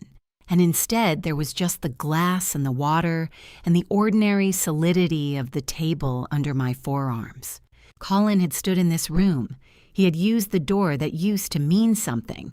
He had said the things people say when they are trying to reassemble control and finding that the pieces no longer fit the way they used to. And then he had left, and Hugh had locked the door, and Peggy had put water in front of me, and the kitchen was quiet again. The same quiet it always was after close. Earned and specific, and I sat in it and thought, one more day. Peggy had the coffee going before anyone arrived. That was how I knew she understood what today was, not because anyone had explained it to her in those terms, but because she had been running a restaurant for 30 years, and she knew what it looked like when people were coming in to do work that mattered, and she prepared accordingly. Full pot, not half. The good cups, not the ones from the service station stack. A plate of something on the counter that nobody asked for and everyone would eat without commenting on. Kelsey arrived first at 7:50 with her envelope under her arm and the expression of someone who had been awake for a while already. Rufus came through the back door at 8 exactly. Hugh was already there. Doctor. Vega was on the phone by 8:05, her voice coming through the speaker on the table with the same unhurried clarity she brought to everything she had. A full clinic starting at 9, she said. But she had time now, and she had everything ready on her end. We spread out across the back table and we started. Rufus ran it, not because anyone had assigned him that role, but because he was the one who understood how evidence needed to be organized to be useful to the people receiving it, what went first, what needed to be cross-referenced, what required a cover note, and what could stand alone. He had a system, and the system was good, and the rest of us understood that the most helpful thing we could do was work within it. The first envelope was for the Knoxville Police Department. 4 items assembled in order. The forged psychological evaluation, all 12 pages. With a separate page, Rufus had prepared documenting Colin's credentials and the specific psychiatric qualifications the report would have required, making the gap between what he was licensed to do and what he had signed his name to impossible to miss. The insurance fraud documentation, the policy, the original beneficiary designation, the change of beneficiary form with its timestamp, and the bank records placing that change exactly 22 days before the divorce filing. The audio recording from the previous night transferred to a small device that Rufus had labeled and initialed, and Kelsey's signed statement, which she had written out by hand at Rufus's request, because handwritten carried a different weight than typed in certain conversations, and Rufus knew which conversations this one was going to have. Kelsey slid the statement across the table when Rufus asked for it. She had signed it at the bottom in the careful, deliberate way of someone who had been thinking about this moment for a long time and wanted it done right. "That's everything from me," she said. "That's more than enough," Rufus said. The second envelope was for the Tennessee Board of Medical Examiners. Dr. Vega walked us through her 3 documents over the phone while Rufus organized them into sequence. The written statement notarized, she reminded us at her own initiative. The 2 internal reports she had filed about Colin's conduct, each one stamped with the date received, and the notation indicating no action had been taken. And the medical record from my admission, the formal documentation of cause her attending physician's assessment, the language she had used to describe the direct connection between the severity of my condition and the documented marital conflict. Then the 4th item, Rufus's addition, a summary he had compiled of Colin's published credentials, his residency documentation, his board certification in internal medicine, and the specific certifications that a psychological evaluation of the kind he had produced would have required. The gap was not subtle. A first-year law student could argue it. Rufus had made sure nobody would need to. "That one's gonna move fast," Dr. Vega said when Rufus described the completed package. She said it the way someone says a thing they have wanted to be true for a long time and can now allow themselves to believe. The 3rd envelope was the one I hadn't known about until 4 days ago. Rufus had found it while running a parallel thread on Humphrey Caldecott standard procedure. He said when an attorney is involved in filing documents of questionable provenance. What he found was a text exchange obtained through a contact he did not name, and I did not ask about, between Colin and Humphrey sent 2 weeks before the divorce filing. Colin had described the psychological evaluation as prepared to specification and asked Humphrey to confirm it would hold up as supporting documentation in a custody proceeding. Humphrey had confirmed. He had not asked who had prepared it. He had not asked what specification meant. He had confirmed in writing that a document his client had described in terms that any attorney should have flagged would be usable in court, which meant he had known or had chosen not to know, which in the law, as Rufus explained it quietly while Hugh listened from across the table, amounted to the same thing. That exchange, printed and annotated, went into the 3rd envelope along with a timeline Rufus had prepared, connecting the text to the filing date. The envelope was addressed to the Tennessee Board of Professional Responsibility. Hugh looked at it for a moment before Rufus sealed it. "All the way to the bottom," Hugh said, not to anyone in particular. Rufus sealed it without responding, which was its own kind of agreement. By 2:30, we were checking rather than building, going back through each envelope confirming the contents against Rufus's master list, making sure nothing was missing and nothing was out of order. Dr. Vega had signed off by noon and returned to her clinic. Kelsey stayed until the end, which I hadn't expected, and which meant something I didn't try to put into words. At 2:58, Rufus stacked the 3 sealed envelopes, squared their edges against the table, and picked them up. He said they would be submitted before 5. He said it the way he said everything as a fact, not a promise, because the distinction mattered to him, and I had come to understand that it should matter to me too. Hugh walked him out. Kelsey gathered her things, and we stood in the narrow hallway for a moment, the 2 of us, in the particular way of people who have just finished something together that neither of them could have finished alone. "Good luck," she said. "You too," I said.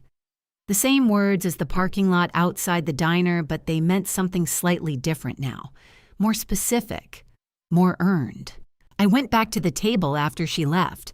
The surface was covered in the organized remnants of 7 hours of work, empty folders, pens, Rufus's annotated lists with items checked off in the precise sequence he had worked through them, the rings from coffee cups that nobody had thought to use coasters for. The space where the 3 envelopes had sat was visible now, a cleaner rectangle amid the rest of it. I stood at the edge of the table and looked at that space. There is a specific kind of quiet that comes after something is finished, not the quiet of waiting, not the quiet of rest, but the quiet of a thing that has been carried for a long time and has finally been set down in the right place. I had been moving toward this table in one way or another since the morning Humphrey Caldecott knocked on my door 16 days ago. The envelopes were gone. The work was done. Whatever came next was no longer in my hands. The waiting had a different quality this time. Before, the waiting had been formless, the kind that comes when you don't know what you're waiting for or whether it's coming at all.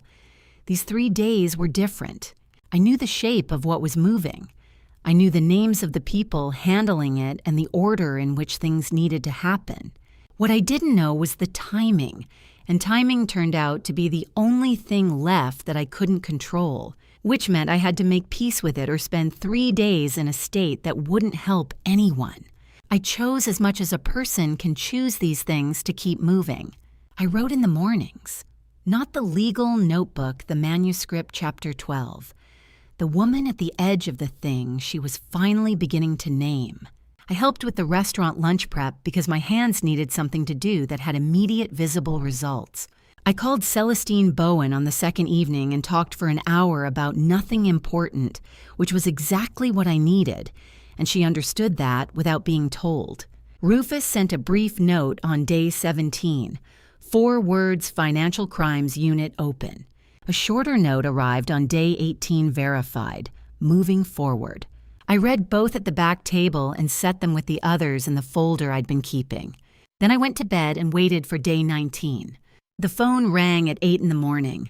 I was already at the back table with a cup of tea. I had been there since 6:30. Not because I expected the call at any particular time, but because the back table had become the place where things happened, and I wanted to be in it when this one did. The morning light was coming in through the small window above the prep sink, moving across the floor in the slow way it does, when there's nothing to interrupt it. "Rufus," I answered on the second ring. He told me the warrant had been signed the previous afternoon. He told me that Colin Mercer had been taken into custody in the parking lot of Riverside Regional Medical Center at 7:20 that morning on his way into his shift. He read me the 4 charges from the warrant in the same measured voice he used for everything: forgery of medical documents, insurance, fraud upon the court, criminal intimidation of a family member. I listened. I said nothing until he finished. "Is there anything else I need to know right now?" I asked. "One more thing," he said. The Tennessee Board of Medical Examiners received formal notification of the arrest from the Knoxville Police Department this morning. Under Tennessee Code Section 63-6-214, they've issued an emergency suspension of his medical license, effective immediately. He can't practice. Not here, not anywhere in the state, until the full investigation is complete. I sat with that for a moment. The parking lot of Riverside Regional at 7:20 in the morning. I knew that parking lot. I had walked through it 16 days ago with a rolling suitcase and a divorce folder under my arm, not knowing what I was walking toward. He had been walking into it this morning toward what he assumed was an ordinary Tuesday shift, and instead had found the end of something he had spent months constructing. "Thank you, Rufus," I said. "You did the work," he said in the tone of a man who means it literally rather than as a courtesy. "I'll be in touch." He hung up. The kitchen was quiet. I did not cry. I want to be precise about that, not because it was a remarkable act of composure, but because it was simply true. And I think it means something. 16 days ago, I had sat on a stairwell floor and could not stand up. I had lain in a hospital bed and cried into a tissue that Dr. Vega handed me without comment. I had sat in a diner booth and felt the particular grief of understanding that the story I thought I was living was not the story I had actually been in. I had done that crying. I had done it thoroughly and in the appropriate moments, and I did not have more of it left for this one. What I had instead was something quieter, something that settled rather than released.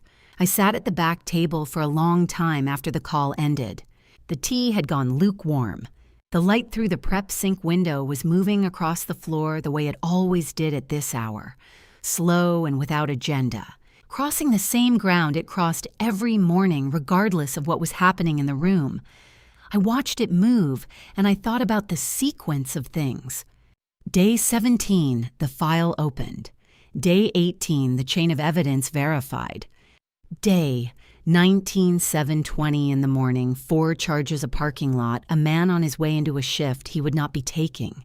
And later that same day, across town in an office I would never see, the Tennessee Board of Medical Examiners issuing an emergency suspension based on the criminal arrest not waiting for their own investigation to conclude, acting immediately because the law gave them that tool for exactly this kind of situation. Colin Mercer, MD. No longer MD in any practical sense. Not today, not until a process none of us could predict the timeline of had run its full course. I thought about the 12-page report with his credentials at the bottom. I thought about the signature he had put on it. The credentials were suspended. The signature remained in a folder in an evidence file at the Knoxville Police Department, doing exactly the work it deserved to do. Peggy appeared in the kitchen doorway. At some point, I didn't hear her come in, which meant she had been quiet on purpose. She looked at me. I looked at her. Rufus called, I said. She nodded once the way she nodded when something was confirmed rather than surprising. She had known I realized not the details, but the direction. Mothers usually do. She went to the stove without asking anything further. On day 20, Rufus sent a final note for the week. Humphrey Caldecott had filed a motion to withdraw from the divorce proceedings. He had also received formal notification of inquiry from the Tennessee Board of Professional Responsibility. The third envelope had found its target. I added the note to the folder. I closed the folder. I put it in the drawer under the back table where Hugh kept the archived supplier contracts because it belonged somewhere orderly and permanent, and that drawer had always been both. Then I picked up my pen and found the line in Chapter 12 where I had stopped the previous morning. The woman in the story was still standing at the edge of something, but she was beginning finally to understand that the edge was not a place to fall from. It was a place to see from. I was in the cereal aisle when Rufus called. Not metaphorically, I was literally standing in front of a wall of cereal boxes holding a box of granola I hadn't decided about yet when his name appeared on my screen. I set the box down on the nearest shelf, abandoned my basket beside a display of paper towels, and walked out through the automatic doors into the parking lot before I answered. It was one of those afternoons that couldn't make up its mind overcast but bright. The kind of light that flattens everything and makes the parking lot look like a film still from a movie nobody particularly wanted to watch. A minivan was loading groceries 3 spaces down. A pigeon was investigating something near the cart return.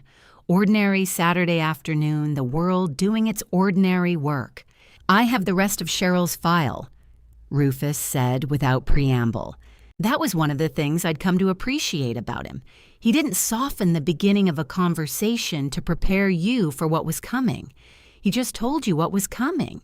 I leaned against my car. Tell me. He'd been running a parallel thread on Cheryl Forsyth for 2 weeks, separate from the main file, working through financial records with the help of a contact he didn't name and didn't need to. What he found was clean and simple, and worse for being both. 2 wire transfers, both originating from Colin's secondary account, the one with the $47,500 balance, the one funded through 5 months of quietly redirected personal expenses. The first transfer was for $11,000. The second 3 weeks later for $17,000. Total $28,000 moved in 2 installments over the course of a month, approximately 6 months before the morning Humphrey Caldecott left the divorce file on the kitchen counter. She didn't deposit it all at once, Rufus said. Moved it in smaller amounts across 3 accounts. Careful, but not careful enough. I was watching the minivan finish loading. The driver closed the trunk, returned the cart, got in, and pulled out the unremarkable efficiency of someone running errands on a Saturday. Someone whose afternoon contained nothing more complicated than groceries. What did she use it for? I asked, though part of me already knew. Part of it went to a private attorney, retained specifically to contact Kelsey Bryard. 2 letters sent, both ignored. He paused. The attorney billed for 4 hours of work. The rest of the money hasn't moved. I thought about Kelsey at the diner, calm and tired, sliding the unsigned declaration across the table toward me. She left the papers, both of them. I don't know why, I just felt like I should. I thought about Kelsey saying she'd received letters and hadn't replied the way she said it, not with triumph. Just with the flat certainty of someone who had decided early what they would and wouldn't do. She'd held the line for 6 months without knowing anyone else would ever find out. The supplemental file goes to KPD today, Rufus said. Wire records the attorney's billing the timeline. It connects Cheryl directly to the attempt to suppress Kelsey's testimony before any proceeding even started. Another pause shorter. That's not a civil matter. What does that mean for her? It means she'll be formally summoned. Witness tampering and complicity in fraud upon the court, both felonies under Tennessee law. His voice was even the way it always was, not without weight, but without performance. She'll have to answer for it. I didn't say anything for a moment. The parking lot moved around me, another car pulling in a woman with a stroller, navigating the crosswalk, the pigeon relocating to a different patch of asphalt. The ordinary afternoon continuing to be ordinary. Rufus, I said, how long did you know about this before you called me a beat? Since this morning. Why did you wait? Because I wanted to make sure the file was complete before I told you. There's no point in telling someone something is finished if it isn't finished. Another pause. It's finished. I stood there for another minute after we said goodbye, my phone in my hand, my car keys in the other. The granola was still inside on the shelf where I'd left it. I thought briefly about going back in for it, then decided against it, and drove to Fairbanks' table instead. Hugh was in the kitchen when I arrived, working through the prep for the evening service. A methodical, unhurried process I'd watched my entire life. The particular economy of someone who has done the same work for long enough that it no longer requires his full attention. He looked up when I came through the back door, read whatever was on my face, and set down his knife. Peggy came in from the storage room a moment later, carrying a case of olive oil, and stopped when she saw us both standing there. I told them what Rufus had found. I didn't summarize or soften it. I told them about the 2 transfers, the 6-month timeline, the private attorney, and the 2 letters Kelsey had refused to answer. I told them about the supplemental file going to KPD, about the formal summons, about the felony charges. I told them the way Rufus had told me, without preamble, without performance, just the plain sequence of what had happened and what it meant. Hugh listened the way he always did, completely still, his hands at his sides, his eyes on my face. He didn't interrupt. When I finished, he was quiet for a moment, looking at the middle distance above my shoulder with the expression of a man reviewing something he already suspected and is now confirming. Then he said, "When the truth goes, it should go all the way to the bottom. Not a question, not comfort exactly. Just the thing he believed, stated plainly, because he'd always believed it, and because this was a moment that called for saying true things rather than kind ones. Though in Hugh's case, the two were usually the same." Peggy set the olive oil down on the counter without a word. She moved to the coffee station, filled the carafe, and set 3 cups on the prep table, one in front of me, one where Hugh was standing, one at the edge for herself. She pulled out the stool beside mine and sat down. We didn't say much after that. The evening prep waited. The coffee steamed.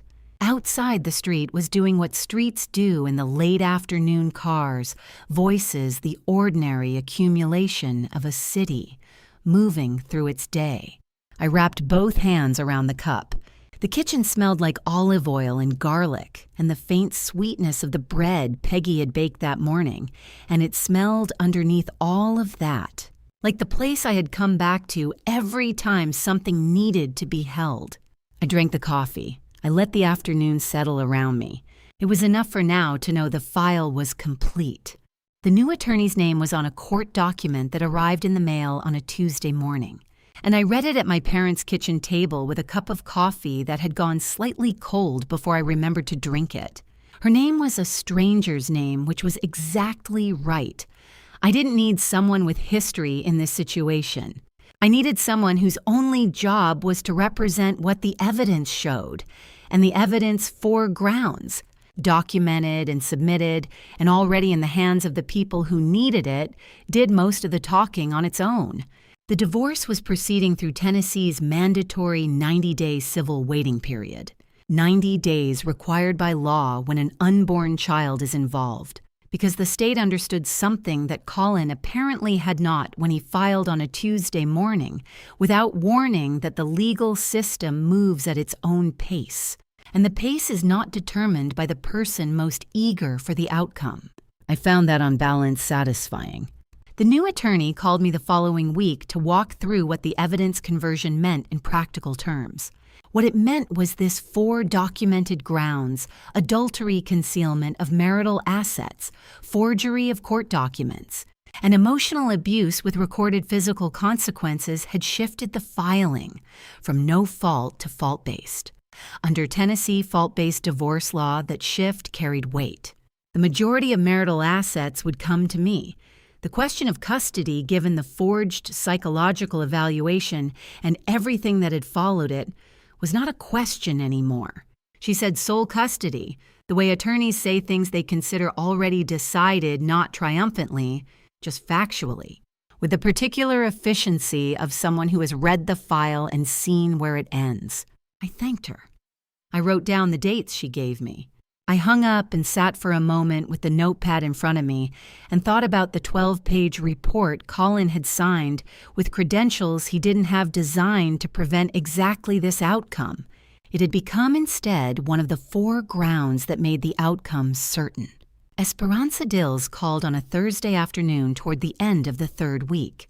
I had not spoken to her since the day she walked me to the elevator on my discharge from the obstetrics ward, that brief. Sufficient kindness of pressing the lobby button for me, as if I might change my mind.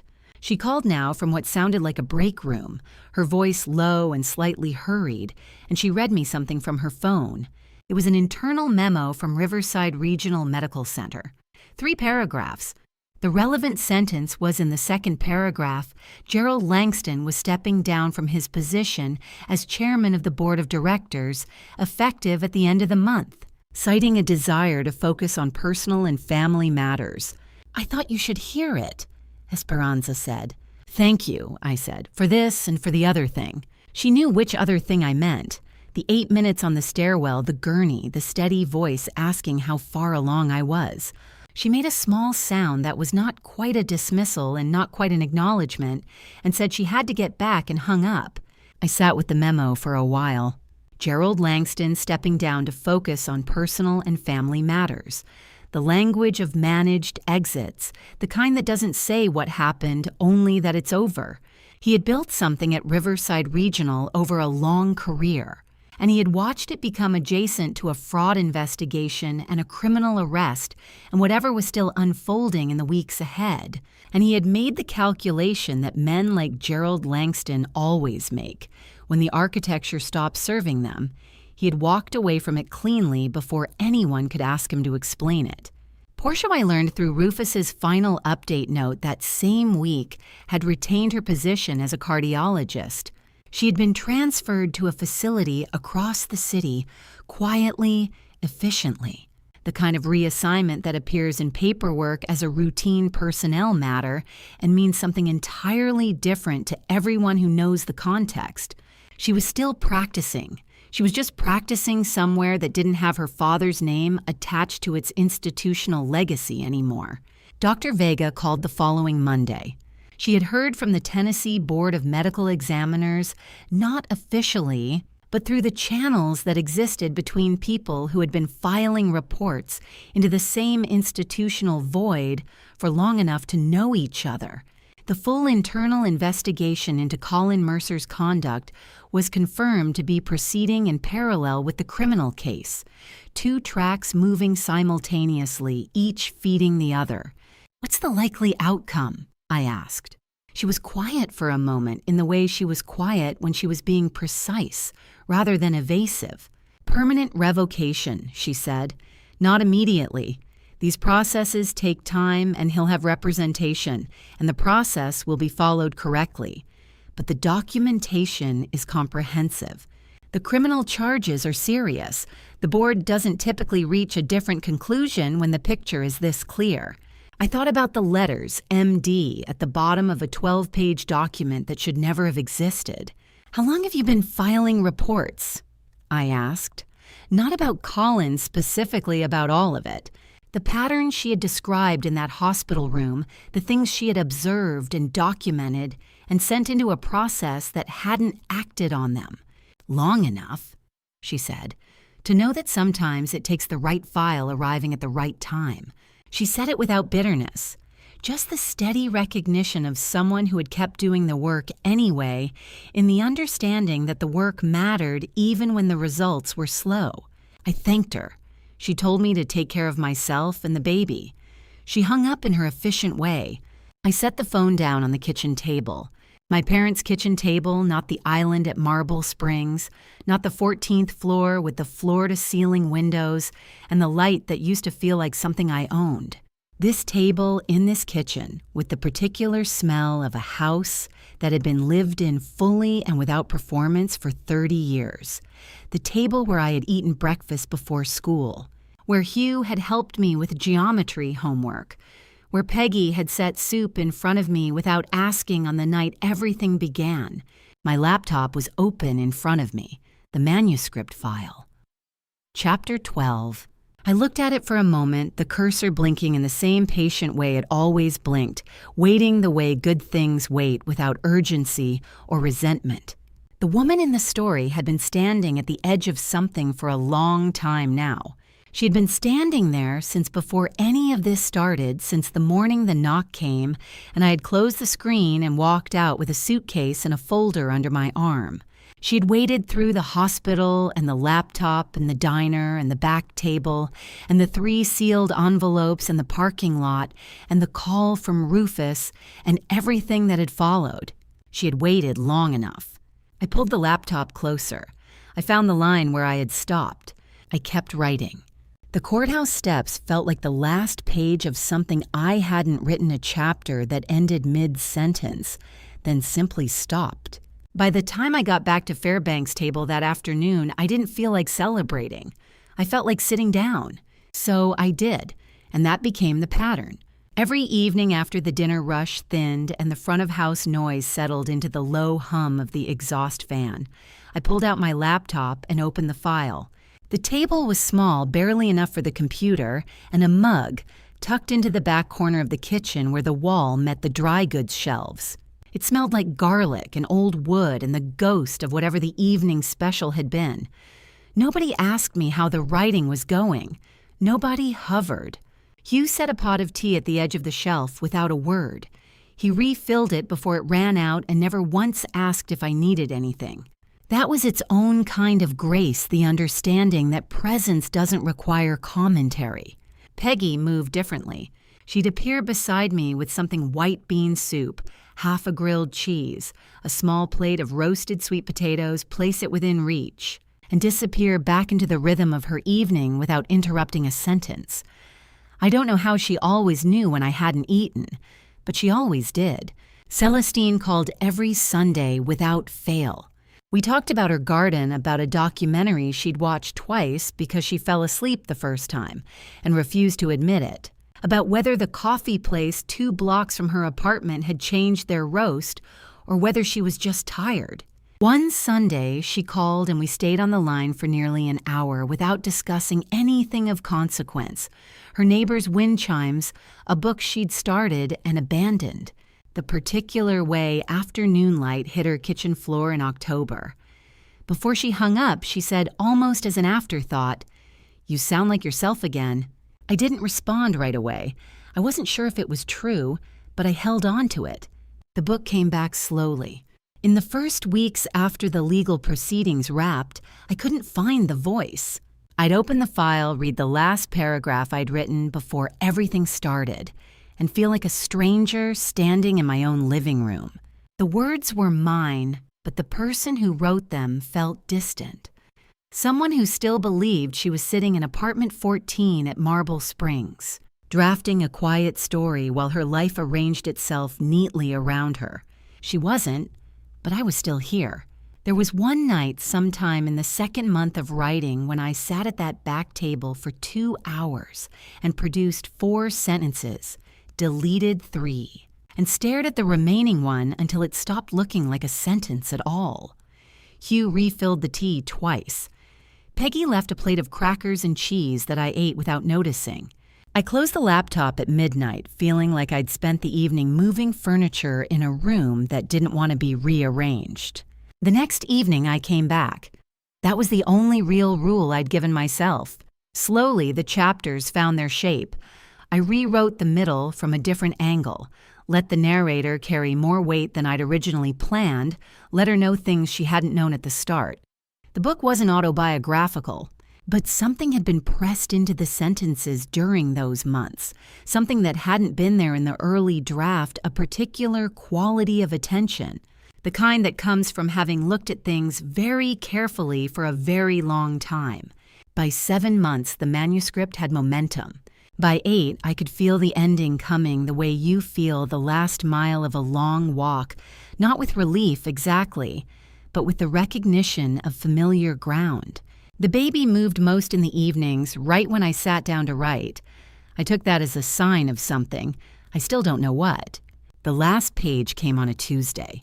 The restaurant had closed an hour early, a slow night, a decision Hugh made quietly, wiping down the counter and sending the staff home without fanfare. By 9 o'clock, it was just the 3 of us in the kitchen and the particular silence that follows a place winding down after a long day of being fully itself. I stayed at my table. The final chapter had been sitting at the edge of completion for over a week. I'd been circling it, writing toward it, writing around it the way you circle something you're not quite ready to touch. That night, the circling stopped. I wrote for 40 minutes without lifting my hands from the keyboard, and when I reached the final sentence, I typed it and sat back and read it once. It was right. Not perfect. I wasn't sure I believed in perfect anymore, but right. The kind of right that doesn't ask you to keep adjusting. The kitchen smelled like the end of a long workday cleaning solution, a trace of cumin, the warm metal of a stove that had been off for an hour but still held heat. The exhaust fan ran its low, steady note. I read the last passage again slowly from the top of the final page. Then I closed the laptop. There was no triumph in it, no rush of relief or flood of feeling. Just the quiet of something completed the particular silence that follows, finishing, which is different from the silence of stopping.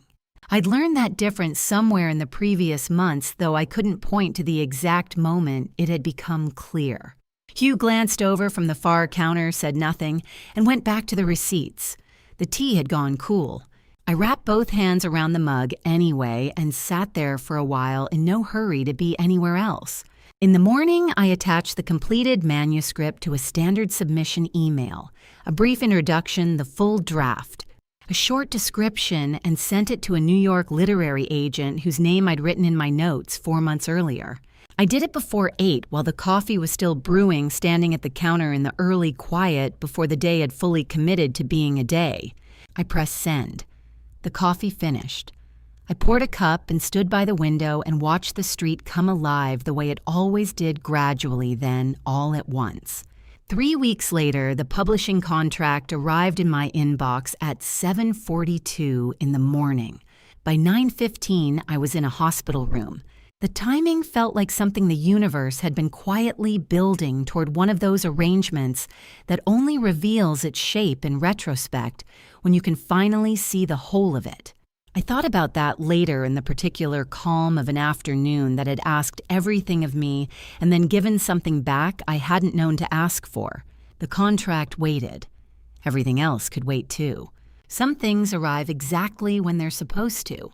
It started at 4 in the morning. A tightening low across my back pulled me out of sleep before I understood what it was.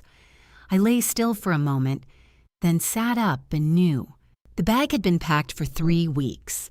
I grabbed it called ahead and drove myself through streets that belonged entirely to the hour before dawn traffic lights, cycling through their colors for nobody in particular. I called Hugh from the hospital hallway. He picked up on the second ring. Esperanza Dills was the nurse on shift. I recognized her the moment she came through the door, that same deliberate walk, that same unhurried way of moving through a room as though she'd already assessed it before entering. She'd been the one who found me on the third-floor stairs all those months ago. She didn't mention it now, and neither did I. She checked my vitals, adjusted the monitor, told me where everything was, and left to get the chart. Some people you don't need to explain things to. Dr. Rosalind Vega arrived 40 minutes later, still in her coat, reading glasses pushed up on her head the way they always were. 3 precise questions. Then, everything looks exactly the way it should. Good, I said. It'll take a while, rest when you can. She was right about both things. Hugh and Peggy arrived by 6. Celestine sometime after 7, asleep on the corner sofa within 20 minutes, a cup of coffee cooling on her knee, her paperback open and abandoned beside her. They stayed for 7 hours. I thought about that in the quieter stretches, not with guilt, but with the plain awareness of what it means when people stay, when they don't ask how long it will take. When Hugh simply pulls a crossword from his coat pocket and settles in for however long it requires, because he has always understood that some things cannot be hurried and should not be left alone. 7 hours, all 3 of them. I held on to that thought through the final hour when holding on to anything felt like the only available task. She was born at 1:04 in the afternoon. Dr. Vega delivered her with the same precision she brought to everything. Esperanza was beside me through the final stretch, steady in exactly the way the hour required. When it was over, when the room shifted into a different kind of quiet, someone placed her in my arms. She was small, the specific, impossible smallness of a newborn, the kind that recalibrates everything. Dark hair still damp, a sound somewhere between a cry and something that hadn't decided yet what it wanted to be. Then her hand found my finger. Not deliberately, I understood the reflexive biology of it, but her fingers closed around mine with a certainty that felt like something being stated, and I held very still, and I looked at that small hand, and I thought, this is the only part of the whole story that he cannot touch. Not the case files, not the court record, not the manuscript. Those things existed in a world where his name still appeared on documents. But this moment, this room, this hand, none of that had anything to do with any of it. It was just hers, just mine. Completely and permanently its own thing. Peggy came in first. She stopped just inside the door and looked at me at the small bundle in my arms, and something moved across her face that I didn't try to name. She crossed the room and sat on the edge of the bed beside me. She looked at her granddaughter for a long moment. Then she put her arm around my shoulders. Not a dramatic gesture, just the steady, familiar weight of it. The same arm that had reached across a kitchen counter to squeeze my hand at 9, at 16, at 27, when I'd come through the back door with a suitcase and nowhere else to go. She has your nose, Peggy said finally. That was all. It was exactly enough. Hugh came in a moment later, Celestine behind him still wiping her face, trying to look as though she hadn't been crying in the hallway, not succeeding, not particularly concerned about it. Hugh came to the foot of the bed. He looked at his granddaughter with an expression I had never seen on him before, some quiet reorganization happening behind his eyes, the kind that doesn't announce itself. He put one hand over mine. A brief, deliberate pressure. Then he straightened up. Have you eaten anything? I laughed, the first real one in hours. Not since this morning. He nodded as though this confirmed something he'd already suspected, and turned to find Esperanza about the food situation, in a tone that suggested it was about to be resolved, whether the hospital was prepared or not. The publishing contract was in my inbox waiting. I read it that afternoon, the baby asleep in the bassinet beside the bed. The light coming through the window of room 408 at the angle particular to that room and that hour. Ordinary light, the kind that doesn't ask anything of you. No glass running floor to ceiling, no 14th floor. Just a window the right size, letting in the afternoon the way windows are supposed to. I signed my full name at the bottom of the final page. Molly Fairbanks, the name I was born with, the name on the manuscript, the name I had not lost. In the days that followed, we settled into something that didn't have a name but didn't need one. Hugh came every morning with tea already made before I woke. Peggy came in the afternoons with food soup bread, once a full pot of the chicken stew that had been on the Fairbanks table menu since before I was born. She held the baby while I ate, with the practiced ease of someone who understood that the most useful thing you can do for a new mother is take the weight for a while without making a production of it. Some evenings, all three of us were there at once. Hugh in the chair, Peggy with the baby me at the table, with a mug, the apartment holding the quiet warmth of a place that had become, without announcement, exactly what it needed to be. On the fourth evening, Hugh looked up from his newspaper and said without particular emphasis, "She's going to be fine, you know." He wasn't talking about the baby. I looked at him across the room, this man who had picked up a phone in the back of a kitchen and started dialing, who had refilled my tea for 30 years without ever once asking if I needed anything, and I thought about all the forms that love takes when it has had time to become itself. Not the loud kind. The kind that simply shows up morning after morning and boils the kettle before you wake. "I know," I said, and I did. I looked at the bassinet. I looked at the window. The city did its ordinary work outside. The evening settled in the way evenings do, gradually, then completely. I didn't think about what came next. I didn't reach for my phone or my notebook or anything that required me to be anywhere other than exactly where I was. For the first time in a very long time where I was turned out to be enough, I stayed. There's a version of this story where I stay quiet, where I sign the papers, accept the terms, and call it moving on. I almost lived that version, and I want to be honest about that. Family betrayal doesn't always arrive loudly. Sometimes it comes dressed in paperwork in a spare key used at the wrong moment in a signature on a document that was never earned. You don't see it because you're not looking for it inside the walls of your own life. Don't do what I did. Don't assume that love makes a person safe. Don't wait for someone else to tell you that what you're feeling is real. Family betrayal is quiet until it isn't. The moment you stop trusting your own instincts is the moment someone else starts writing your story for you. Family revenge. The real kind doesn't look like what the word suggests.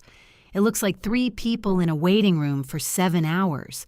It looks like tea already made before you wake.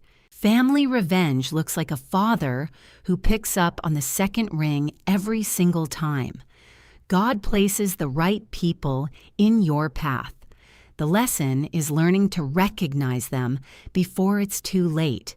Family betrayal takes everything it can reach, but family revenge, when it comes from the people who were always truly yours, gives back more than what was lost. That's the only truth I can offer. That's what family revenge really means, and I'm still learning to live inside it. Thank you for staying with me through every chapter of this. Tell me in the comments, what would you have done in Molly's place? That moment when everything shifts, I'd love to hear your perspective.